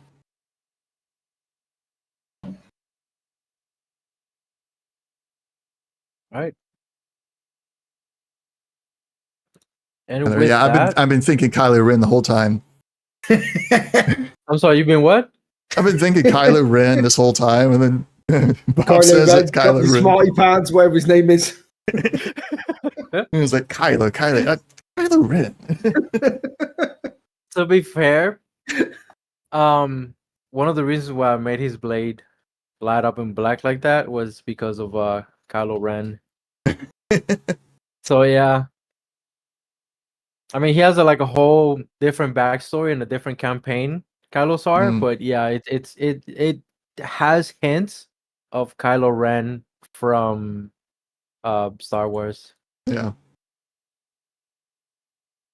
All right, with that, so we're gonna start the next session at Baldur's Jesus Christ at Neverwinter in front of what's his face? Neverember. Mm. And Is that supposed to be one word or two words? Neverember. No, it's one word. It is one word? Okay. Yeah, Neverember. Lord Doggold's Neverember. There's been 6 of these fuckers. They all end with the same letter.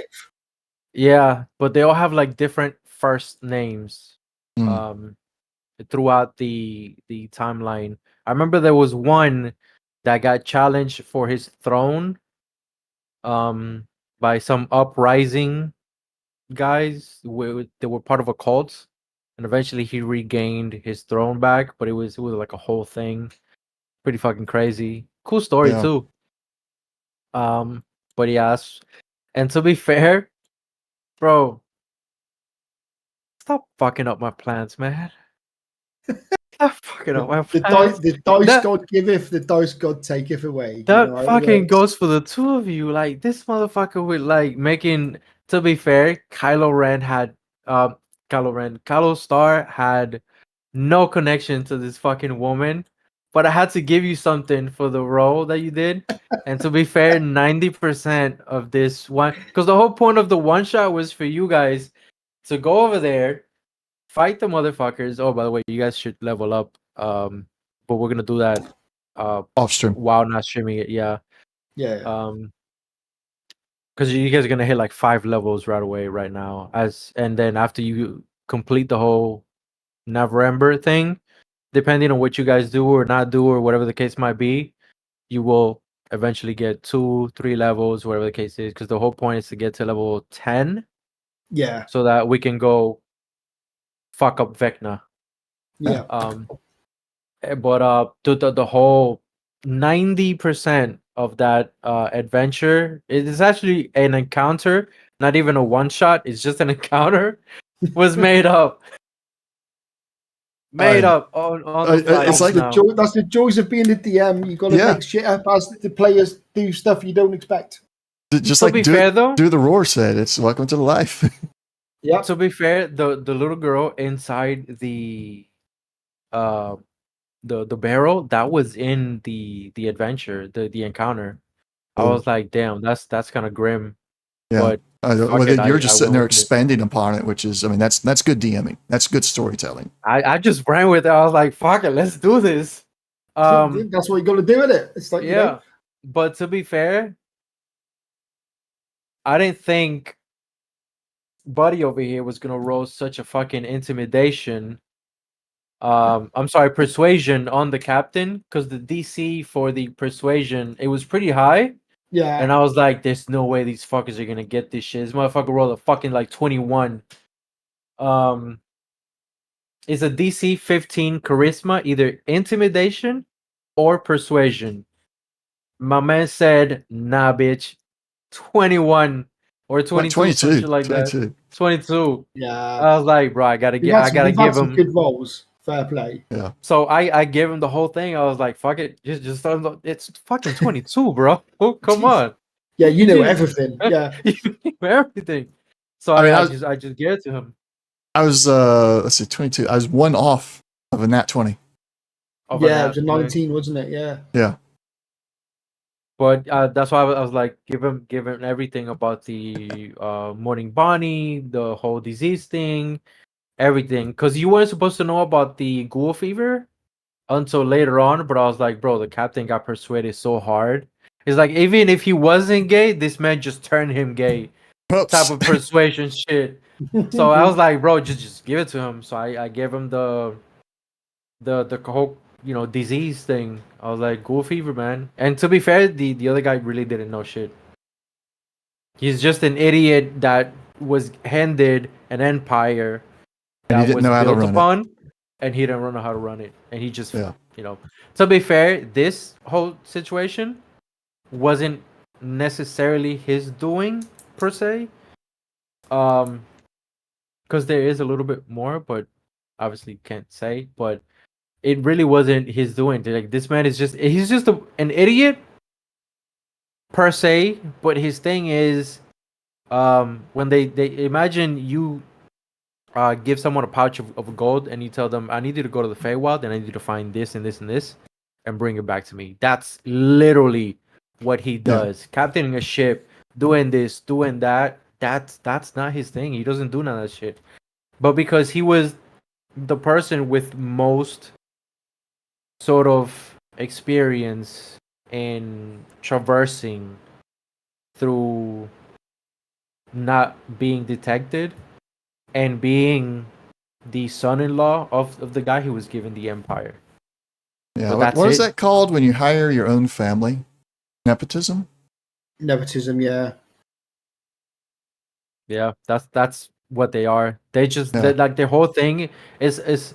I mean, I know for Cirque du Soleil, it's not necessarily nepotism because they do hire from the outside. But the children, I do know this as a fact. The children, so like let's say they hire a group of people from somewhere, which they have done before. The children that are born with the traveling circus, they can get into the service per se, or grow into the circus, but they are schooled in the circus.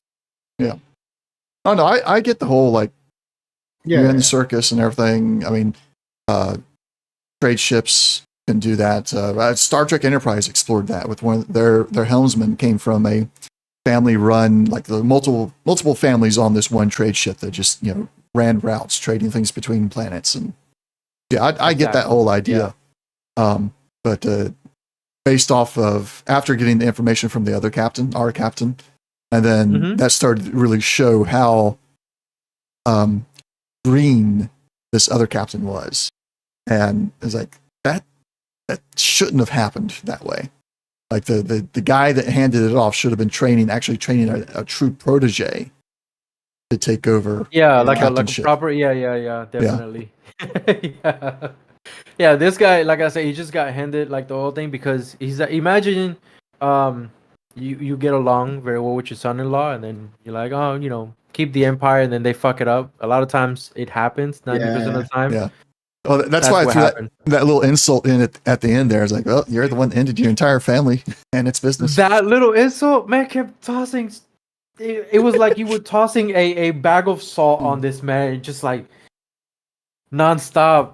The guy was like, and it got to the point. To be fair, I did have a couple of other things I was gonna throw at you, but I was like, in the spirit, like this guy, because his thing is to be in secret, Mm-hmm. and not being seen. He would have just shut the fuck up, type of situation. And that's why I was like, fuck it. He's just gonna not say anything else. The playing Carlos was the hard part. I'm not gonna lie. Like the whole regal type of guy and this and that, but like it was kind of hard. I'm not gonna lie. Like it was easier to do the guy that got pissed off and then it's like, yeah, I'm not gonna talk to you because they're snotty. They have like the same behavior most of the time when people get angry like that. But playing someone regal, that was a bit different for me. Yeah. But it was cool, and I like the whole connection thing. But yeah, next time, because we're gonna end it here. I'm on a 16-hour stream. Oh gosh. You guys are gonna talk to Never Ember, and we'll see what shit you guys pull from him. The way you guys been rolling. Give me all your gold. To be fair, I think rolls an intimidation check with advantage. I think either Gribo's intimidation or your persuasion can do it. The way you guys are rolling today, that's insane. That is insane. Keep that luck for next week. Yeah. Don't you have next week? No, Bob has an inspiration that he can use. I do. He has one that he can use. You used yours, but we'll see if we can get you another one. I'm sure. I'll go out to the store and buy some more monkey wrenches for next week. That's usually what gets me my inspiration. Is like the unexpected monkey wrench. It actually took me a while to find, because I was looking and I have a couple of like little mini 4-hour adventures so. But I was like, bro, my man was a Marine and this and that. I want to give him something, where he was in the ocean. I fucked up so bad. So didn't know about how the crow's nest and listing worked. I don't know anything about, bro. I'm a grunt. Fucking all I did was communication. Is like break down the door, put some C4 in the door. That was it. That's as far as I got in the fucking service. I don't know shit about ships or anything like that. Go watch the British movies, the Horatio Hornblower movies series. Yeah. I think there's 8 movies. That'll give you all the info you need to know about the old wooden ships. Hold up, wait a minute. What was that Horatio called? Hornblower. Horatio Hornblower. I think there's 8 movies. Homeblower? Hornblower, as in the trumpet horn. Horn. Oh, gotcha. Yep. Horn. Horatio Hornblower. Yep, that's the one. Oh, you put it in the chat? How does Bob know about this? He lives in the country where it was made. Well, when a ship is sinking, it sort of like leans over to one side. Yeah, that's listing. Yeah, that's what it's called. It's called listing. Yeah, that's it's how like you know what that was. I was like, instead of having to it's getting water in on the port side. It's you get one word that listing to the port, and that's like this huge description in 2 words. Well, you know what? I'm glad you motherfuckers know all this shit, because I'm gonna do my homework, and I hope your motherfuckers are up to date, because you now have a ship. Yeah.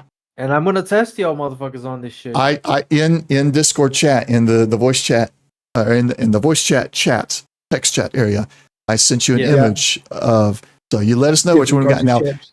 If you keep the icon that we had, then we should be on. I think it was the schooner, is a 3-mast one. Yes.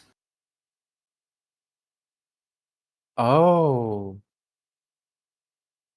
Yes, that ship. What we were on the picture of that ship on the map. That would be a schooner. Yeah.